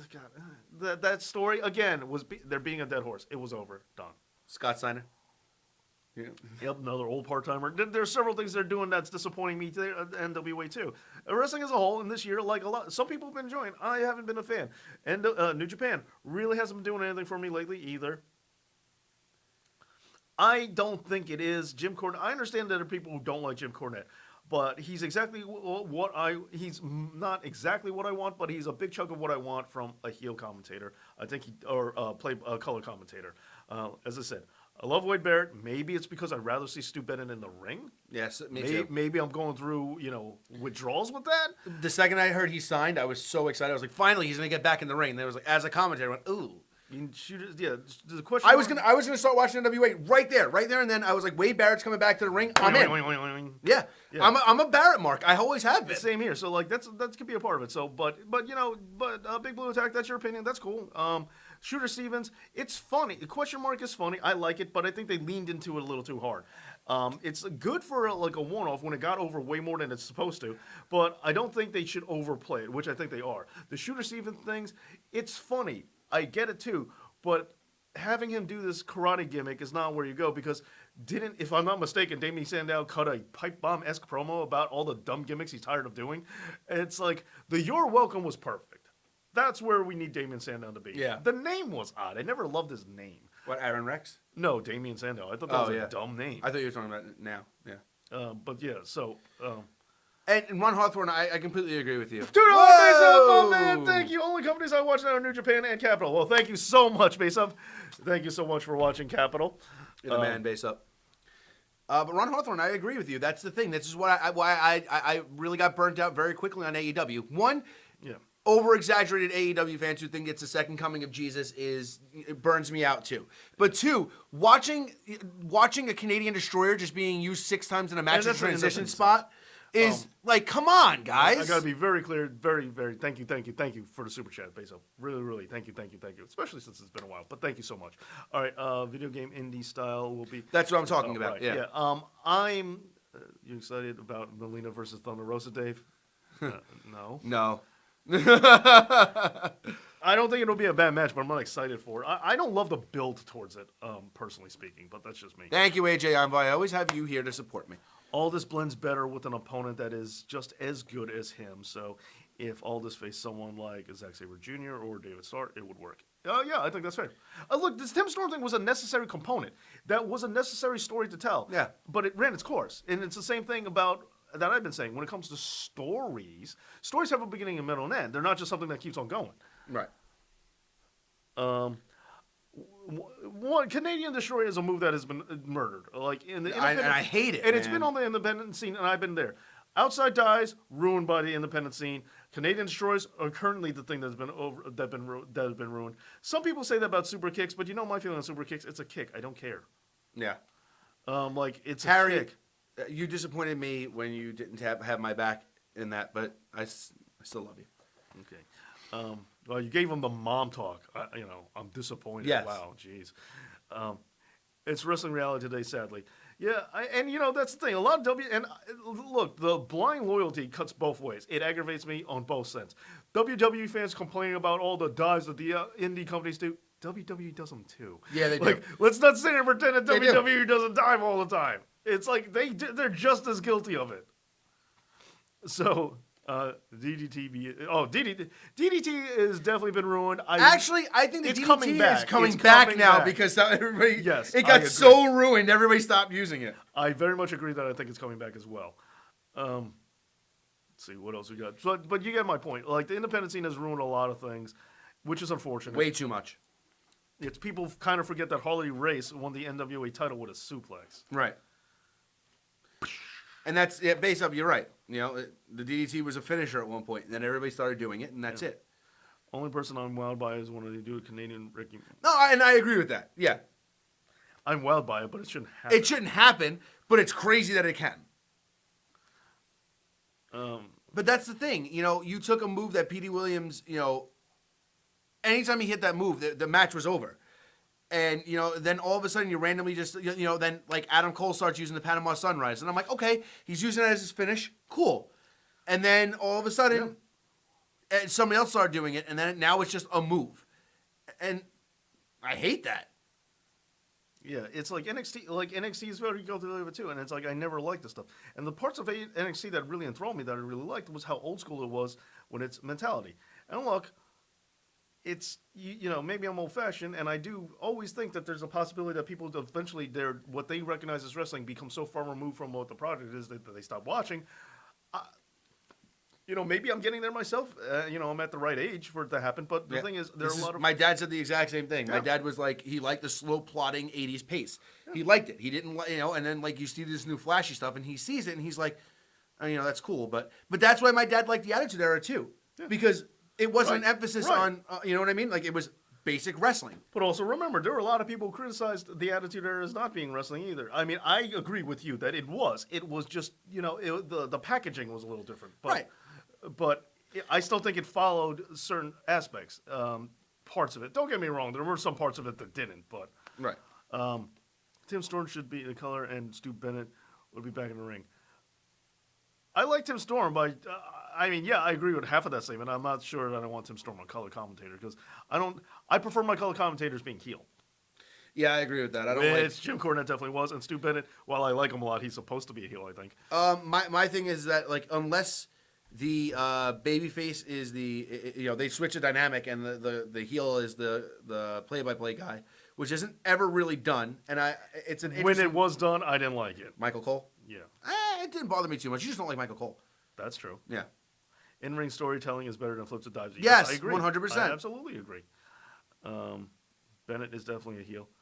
Yeah, no, I mean, I know he is. I'm just saying I like him anyway. Like, he falls in that category where I didn't care if he was a heel. I was rooting for him exactly. the whole way through. Yeah. It's the same thing as like Corey Graves is definitely a heel, but he's also fair enough to admit when like a babyface does something cool.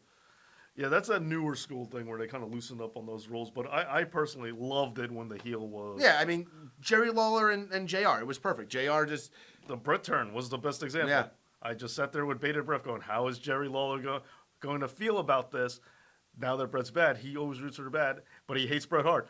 And I shouldn't have been that anticipatory or like that invested into what the commentator's reaction was going to be. But you did, right? Man, and I love that. And that's what get as much over as you possibly can. Get as people invested as you can.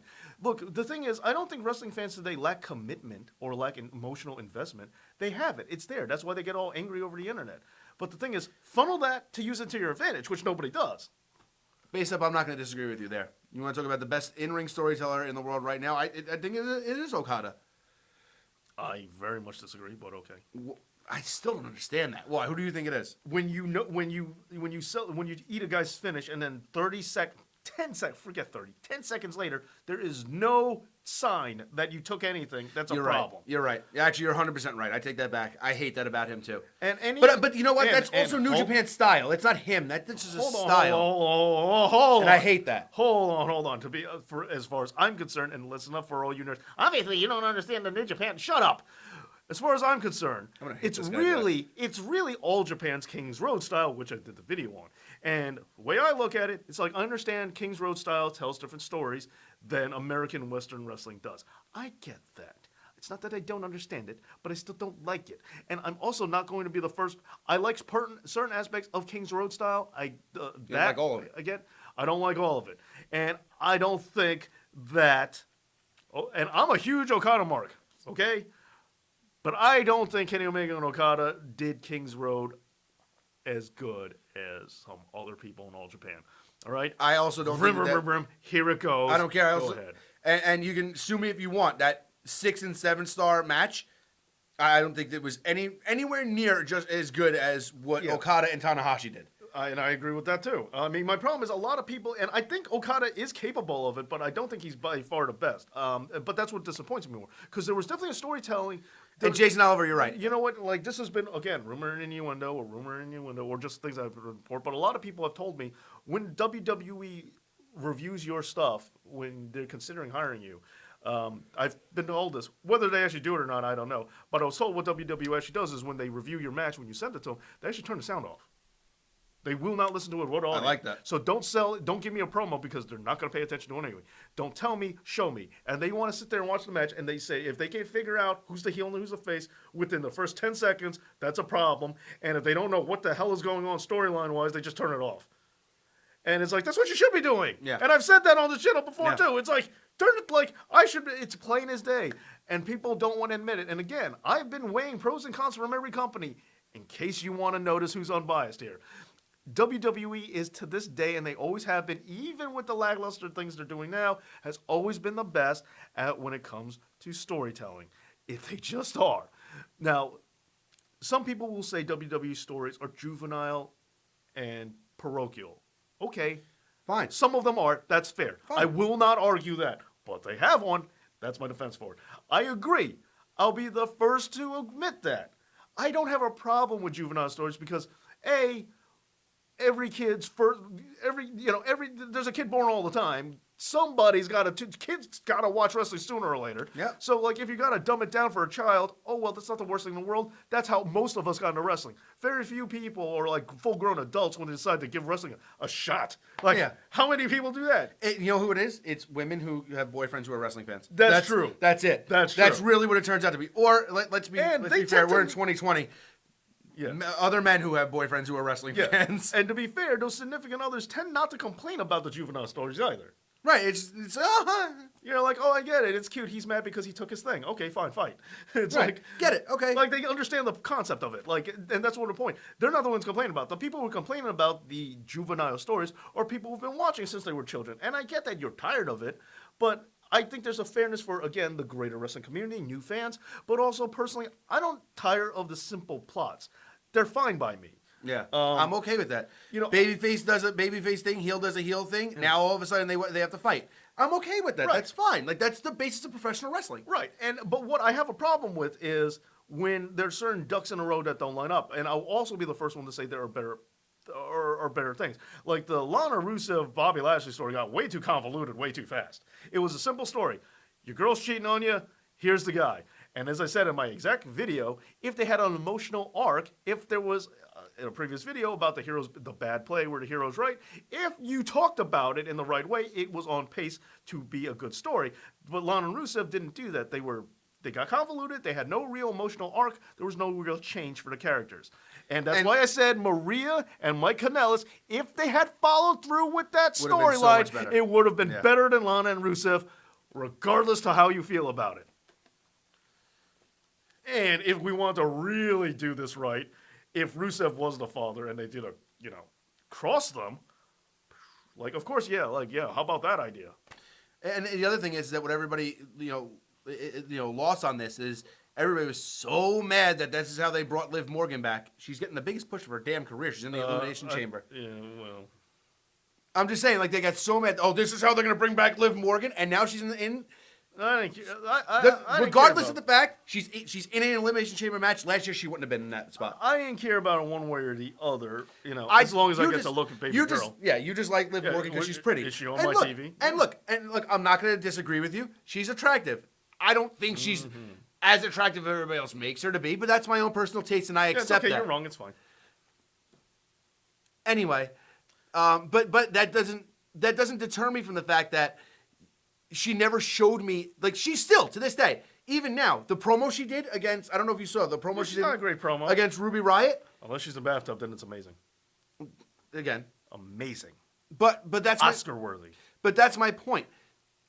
She hasn't. Everybody's like, she should be Sister Abigail. She should come back and be all I this didn't agree thing. with that. I know you didn't. She should be come back and she should have gotten this big push. Yeah, she shouldn't But have to she wear makeup didn't to cover up. do anything to earn it. She's improved marginally in the ring, and she's not better at a promo. Eating the Bella foot to the face, not baby girl, Harry, I know. But eating the foot to the face proved that she is tough. She's tough, sure. That She she earned a little bit. She earned a push from Sure. that. I mean, come on. She also put her face in the wrong spot too. Yeah, but then Brie kept, Harry. Brie kept kicking. That was the problem. Yeah, look, point of the matter, she was tough. She carried on the match. That earns a lot of spot. It's like, for people who hate Cena, after he took that Seth Rollins knee to the nose and kept wrestling and kept saying, hit me in that nose, I mean, come on, you gotta have a little bit of respect for the guy, right? I've always had respect for No, Cena, but though, I'm saying if you know, did it, if you did it, you should. and you saw that moment, Right, if you how look, did that not forget say, about- all forget right, about I gotta pull back? Forget a about little. that moment. Just I don't even care if the match was stopped after that. I'm just saying, just that Just one, the look of his nose after that, I have all the but utmost when respect Cena for you. said, no, keep hitting me in the Yeah. nose because that's what you would do in a real fight, like, even if you hate Cena, you kind of Yeah. have to give him something for that. Like, to me, you can't say, no, who cares? Jess Kroll, are we talking about attractiveness or are we talking about in the ring? Because, I mean, it's Toni Storm. If it's attractiveness, if it's in the ring, man, that's close. Io Shirai is so good. She's just so good. I give it to EO on both. But I also think that Io Shirai has like embraced this heel character. yeah, she did very good with it. Would you like to do a spot fest and multi-knock kick-out match in Modern Wrestling? Wait a minute, Liv was in. What would you do? She was in a tag team elimination chamber, not a singles push. This is a completely different story. I get what, What you're would saying. you do with a spot fest and multi-kick-out match in Modern Wrestling today? You mean all Every- Modern Yeah, I was like, Every match. that's what I get most every of the time. AEW and NXT, and I love NXT, but every AEW and NXT main event. Yeah, like what are you talking about? That's the majority of it. What do you mean? What would I do with it? Sit through it and just watch. You know, Look, you just think. when I do watch wrestling, I'm gonna see one of them. Think of it Unless this it's way. NWA. As great as those matches are, Keith Lee and Dominic Dijakovic are just spot fests. I know, and I don't want to say because it's like definitely one of those things. Look, I like the caliber of it. Keith Lee is a superstar. I love his work in the ring, his abilities. But the Donovan Dijakovic match is that he's had it, especially this last one that we got. It's just. The match should end like 13 times, and Yeah. it doesn't, and it just keeps on going. And that's what I hate. Like, look, I ragged on AEW for this. WWE did it 10 times worse when either Dijakovic or who Keith can Lee tell anymore? hit a top rope Canadian Yes. Destroyer, and they Yes. kicked out. Yes. That Oh, I ends was so mad. a match. I don't care what match it is. It ends an effing match. That shouldn't be a kick-out spot. There's a list of matches which people swear are great, and I don't know what they're talking about. Kenny Omega and Okada, Donovan Yes. Dijakovic and Keith Lee, And look, was I entertained by them? Sure. Shawn Michaels and Undertaker. There was a little more storytelling in that match than it was in the other two. You say so. There was. It's like I watched. Shawn Michaels. The problem I have with Shawn Michaels matches is they're very They're too under-technical. Like, I don't think the storylines are great to start, but there's like such a lack of technical wrestling based on Punish Me on. It's like I don't think people are watching. It's like with Shawn Michaels matches, like most of the ones, it's just a lot of punching. He does a lot of punching. He does. And it's like what the heck? It's like I swear, are we watching the same thing? I'm like, do I have his name confused with someone else? I agree, Samurai Productions. I agree. You hit a big move like that, and he gets right up from it. Like Right. And it aggravates me. aggravates me too. No selling is and I've said this 100 times. No selling kills me more than everything else. Yeah. You know, it's cool. Like I loved the idea of when. All right, so Braun Strowman in his initial pushes was having matches with guys, and a guy would get him down, and you'd be like, "Oh my God, they finally got him up his feet," and he'd pin him, one kick out. That's not no selling. He's a big guy. He's supposed to do that kind of stuff. Here's a question for you, because I've actually gotten this debate with a friend of mine. Bam Bam Bigelow versus Taz. Taz giving him the finger. You know when it happened. Yeah. Is that a no-sell? I will get more water while you think about that. I got a huge fight with a friend of mine. I really would love to know what your side of the story is before your.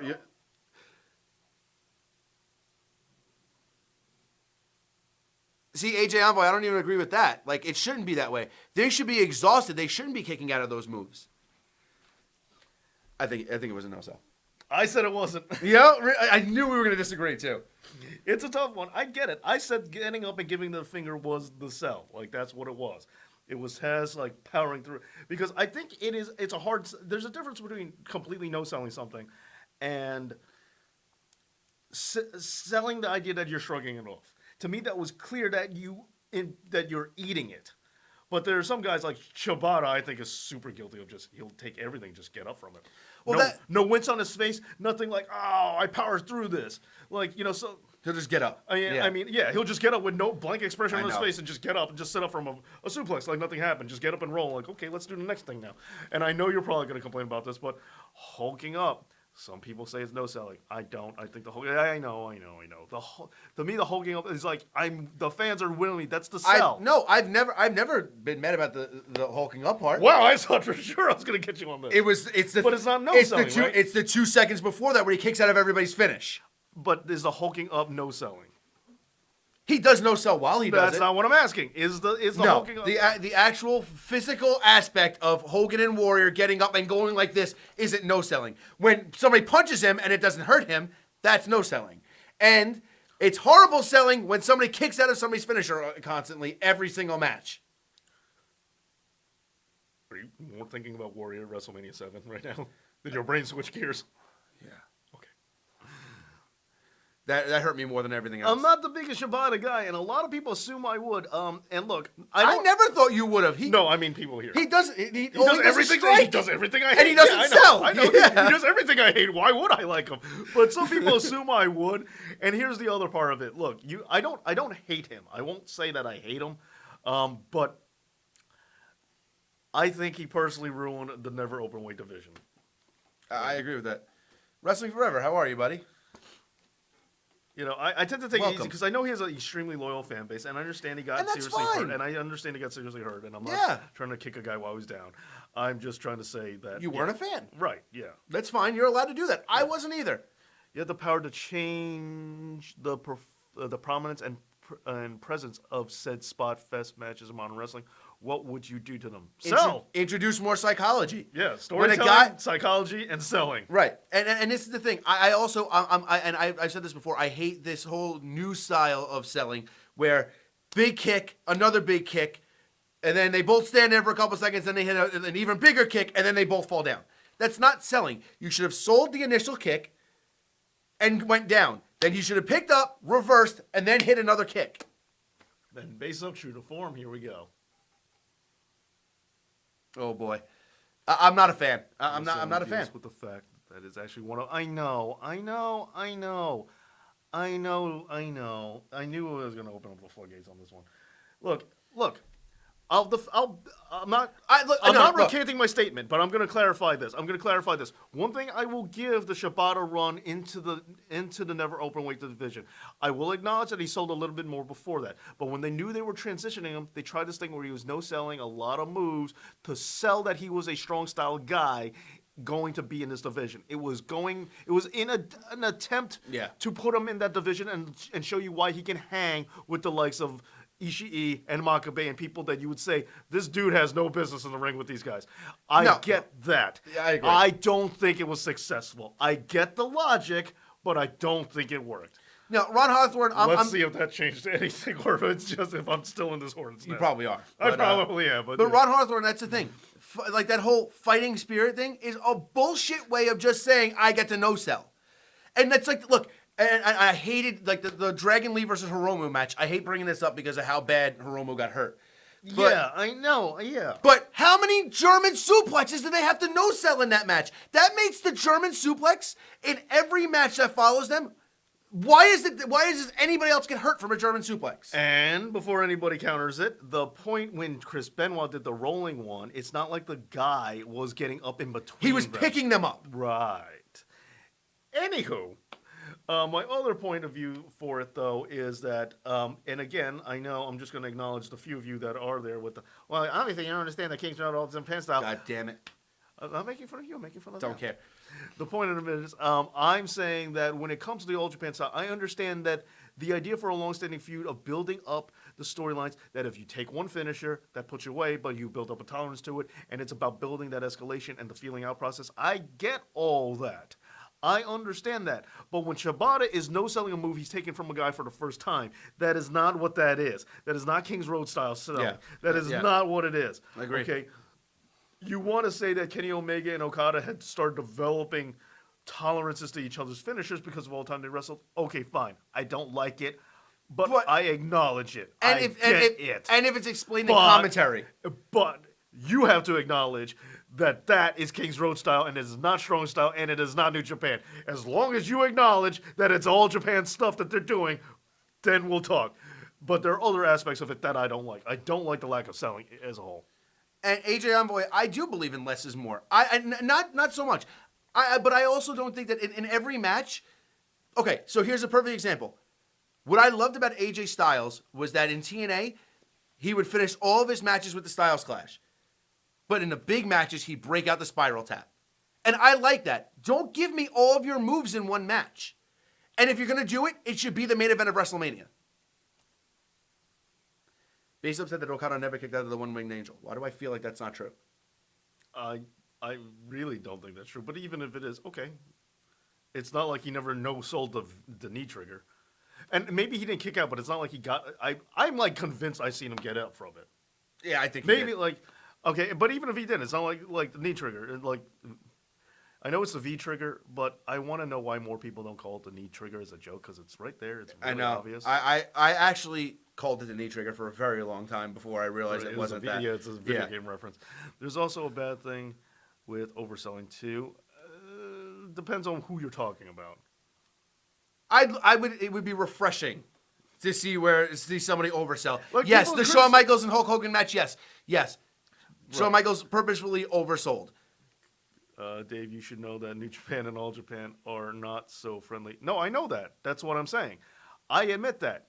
I know there's a rivalry, and I know like New Japan fans are so super strict in saying that New Japan has always been better than All Japan, and All Japan guys are talking about. But if you're gonna sit there and tell me that Okada and Omega are great, fine. And you're gonna tell me that their no-selling finishers makes sense, fine. But just acknowledge that's an All Japan thing. That is not strong style. That is King Road style, straight up. I'm okay with it if you say that's why it's okay, as long as you acknowledge where it comes from, because that's definitely what they're doing. Dave, let me read my comment. What did you say, AJ?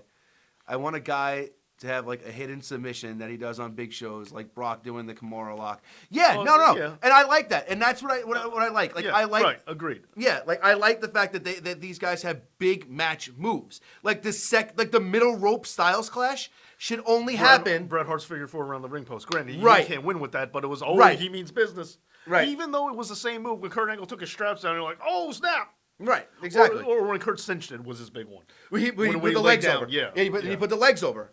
Yeah, and that's what I'm saying. Yeah. Like that Yeah. he should beat everybody with the ankle lock in a normal thing, but when it's a then main like, event, oh, he mean business now. like he's got to really stretch it in, because Triple H isn't going to tap out from that move at a normal point because it's a big match. But now when he really locked in, he's got no choice. Wrestling Forever. I mean I think he'd be mad, but it's also not under his watch in the company, if you know what I'm saying. I don't think it was his call. Look, and let's also not pretend like shoot style and let's not pretend like Riki Choshu didn't take a lot of New Japan elements and move them over to All Japan to try and improve All Japan style, because he did.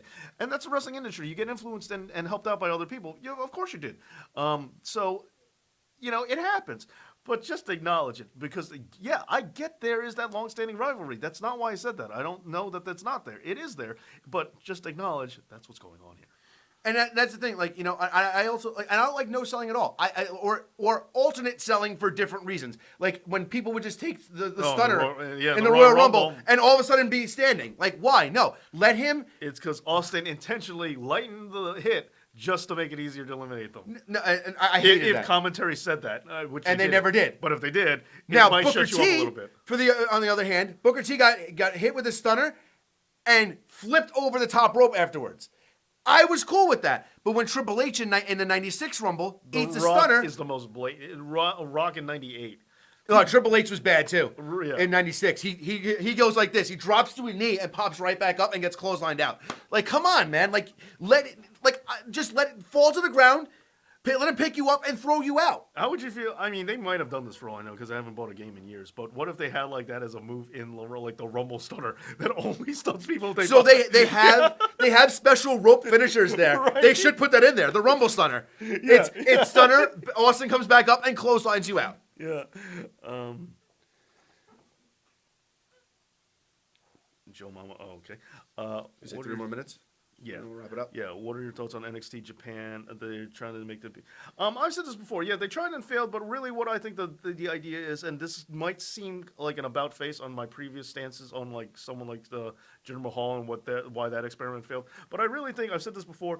The plan is they should go to China. That's really where they are.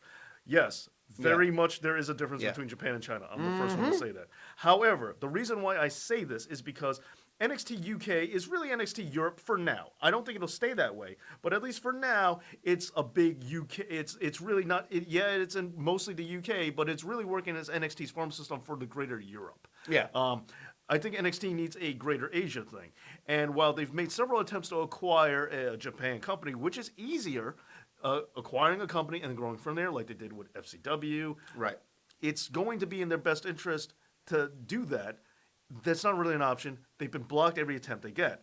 So, yes, it's going to be harder, but start your own division in a vastly untapped market in China. Start it there.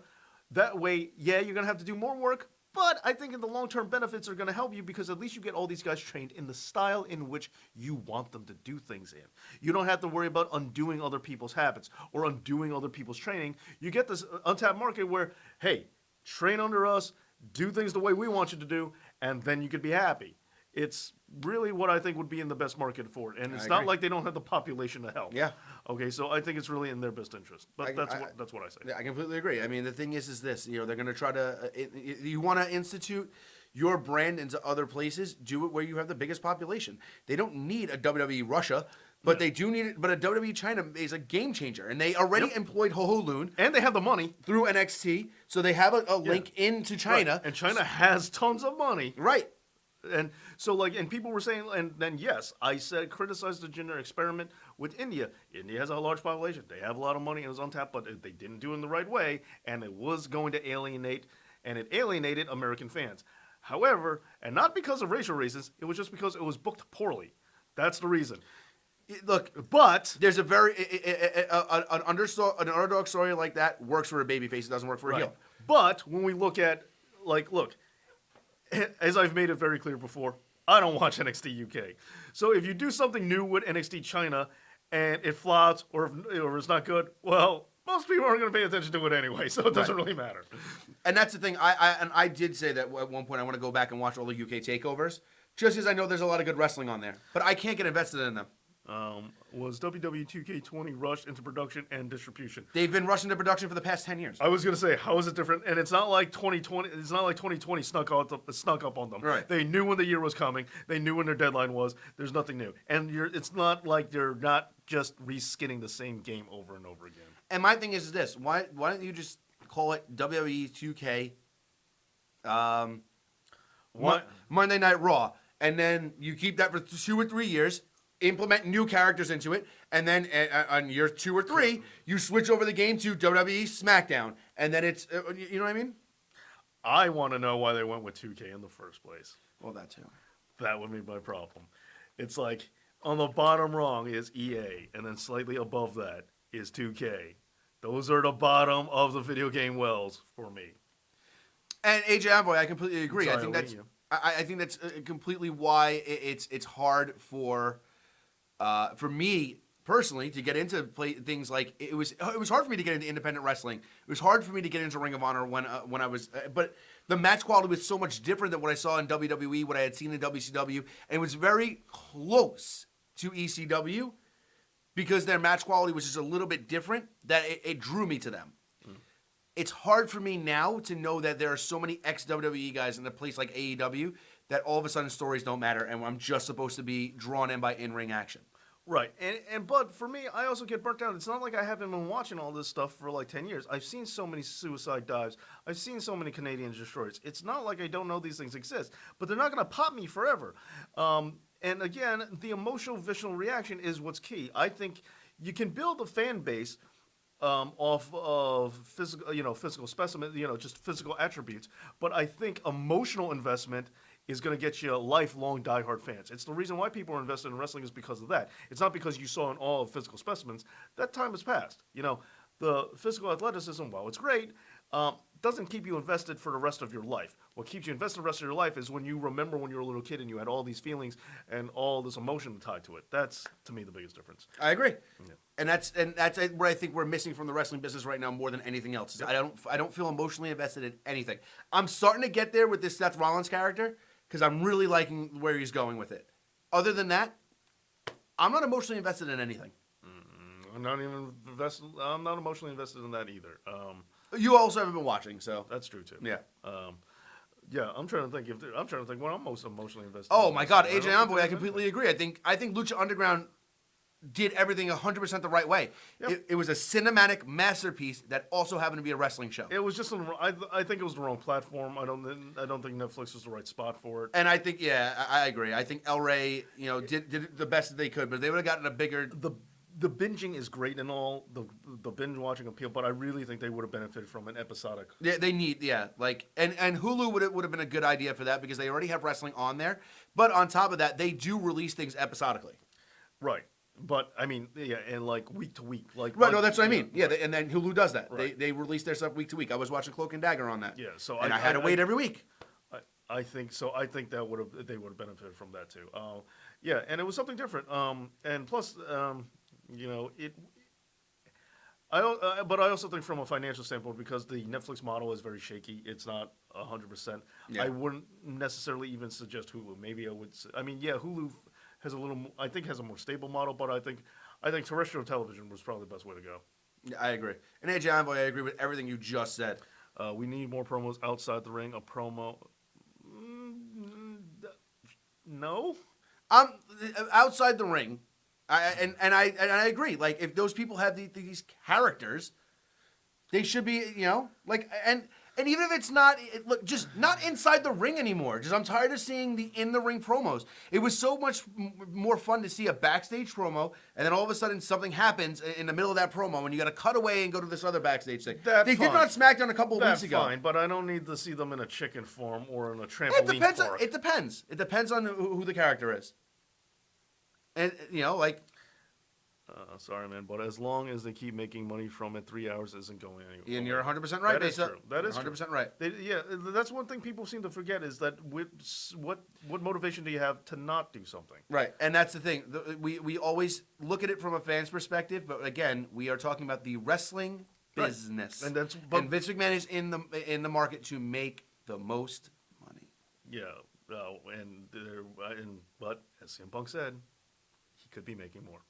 Maybe. Way. Yeah, he is a billionaire now, but still.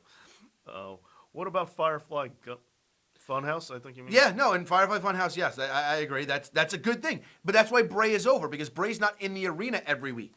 We only get to see Bray here. I'll put it this way: I was very emotionally invested in Drew winning because, well, there was my punishment. But regardless of my punishment, I did think that. I think Drew winning did suck you in. I think it was good to win the Rumble, but. They haven't capitalized on it. No, they haven't, and I really don't think we're going to get a big. I think he's winning the title from Brock, but I don't know where it's going to go from there. I like Drew. I think Drew's a lot better on the mic than he used to be. I think that he improved in TNA. When he was in TNA, his promo skills went through the roof. I don't think the WWE's given Drew McIntyre enough to succeed. AJ Styles, yeah. I mean, AJ Styles. AJ Envoy, yeah. I think if they took a more comic book approach to things, it would work. Yeah, absolutely. Story, every episode is an issue of a comic book, but there's a larger comic book, but there's a larger arc. Yeah, right, and that's the thing. The WWE likes to tout this thing of the largest running weekly episodic television show. But the thing is that I could watch a Raw from 3 months ago, and with the exception of maybe Seth Rollins, that Raw can slide into right now. Yeah, and that's a problem. Yeah, I remember there was one thing I saw on Twitter. This was a little while ago, where they showed the end of 1 year and who the champions were at the end of 1 year, and then they showed who the end of the champions was the following year. I forgot which years it was, but it was like Brock Lesnar, AJ Styles, the Usos, Charlotte Flair, and then they showed the other side. It was the same exact people. The belts might have switched a little bit, but it was the same exact people. Yeah, it's and that's another thing. They're not making new stars. Becky Lynch is the last star that she's they made, cooled off, and she's cooled off so much. I've been asking this. What happened to her on Twitter? She's just like, who's she? I don't know. And that's hurt. Yeah. It's hurt her character. She has no character at all anymore. I know. Yeah, WWE's Fatal News starts. A big part of it is that they keep perpetuating the same people and over again. There isn't this change of the guard that there should be. Brock, WrestleMania 30 was a long time ago. Really, the Brock thing, I know you're going to say, well, they tried to pass the torch. Forget it. The Brock ship has sailed a long time ago. They squeezed that for all it was worth by a long shot. They've gotten as much out of Brock Lesnar as they're ever going to get. that ship has sailed. Why are we still looking at Brock Lesnar in WrestleMania with the title? This pattern is clearly not working. Where if you think beating him for a belt is going to make a star, it's clearly not working. So that's one of them. Charlotte Flair thing. I mean, I'm pretty sure she's losing Rhea Ripley, but if she doesn't, I hope so. I'll be very Yeah. surprised. But okay, guys, I think we're gonna call it quits. Yeah, I think we've made up for the past 3 weeks. Yeah. Okay, so guys, thank you so much for being here. Base Up, thank you for the super chat. Seriously, all thank you. In all seriousness, thank you. Thank you to everyone for being here. Thank you for the thumbs up. They really do help. And but check to make sure that your notifications are working and that you are subscribed to this channel. And also, while you're doing that, you can check and subscribe to my channel, the Slam Sessions Network, right here on YouTube. Give me a, if you just subscribe and Right. watch.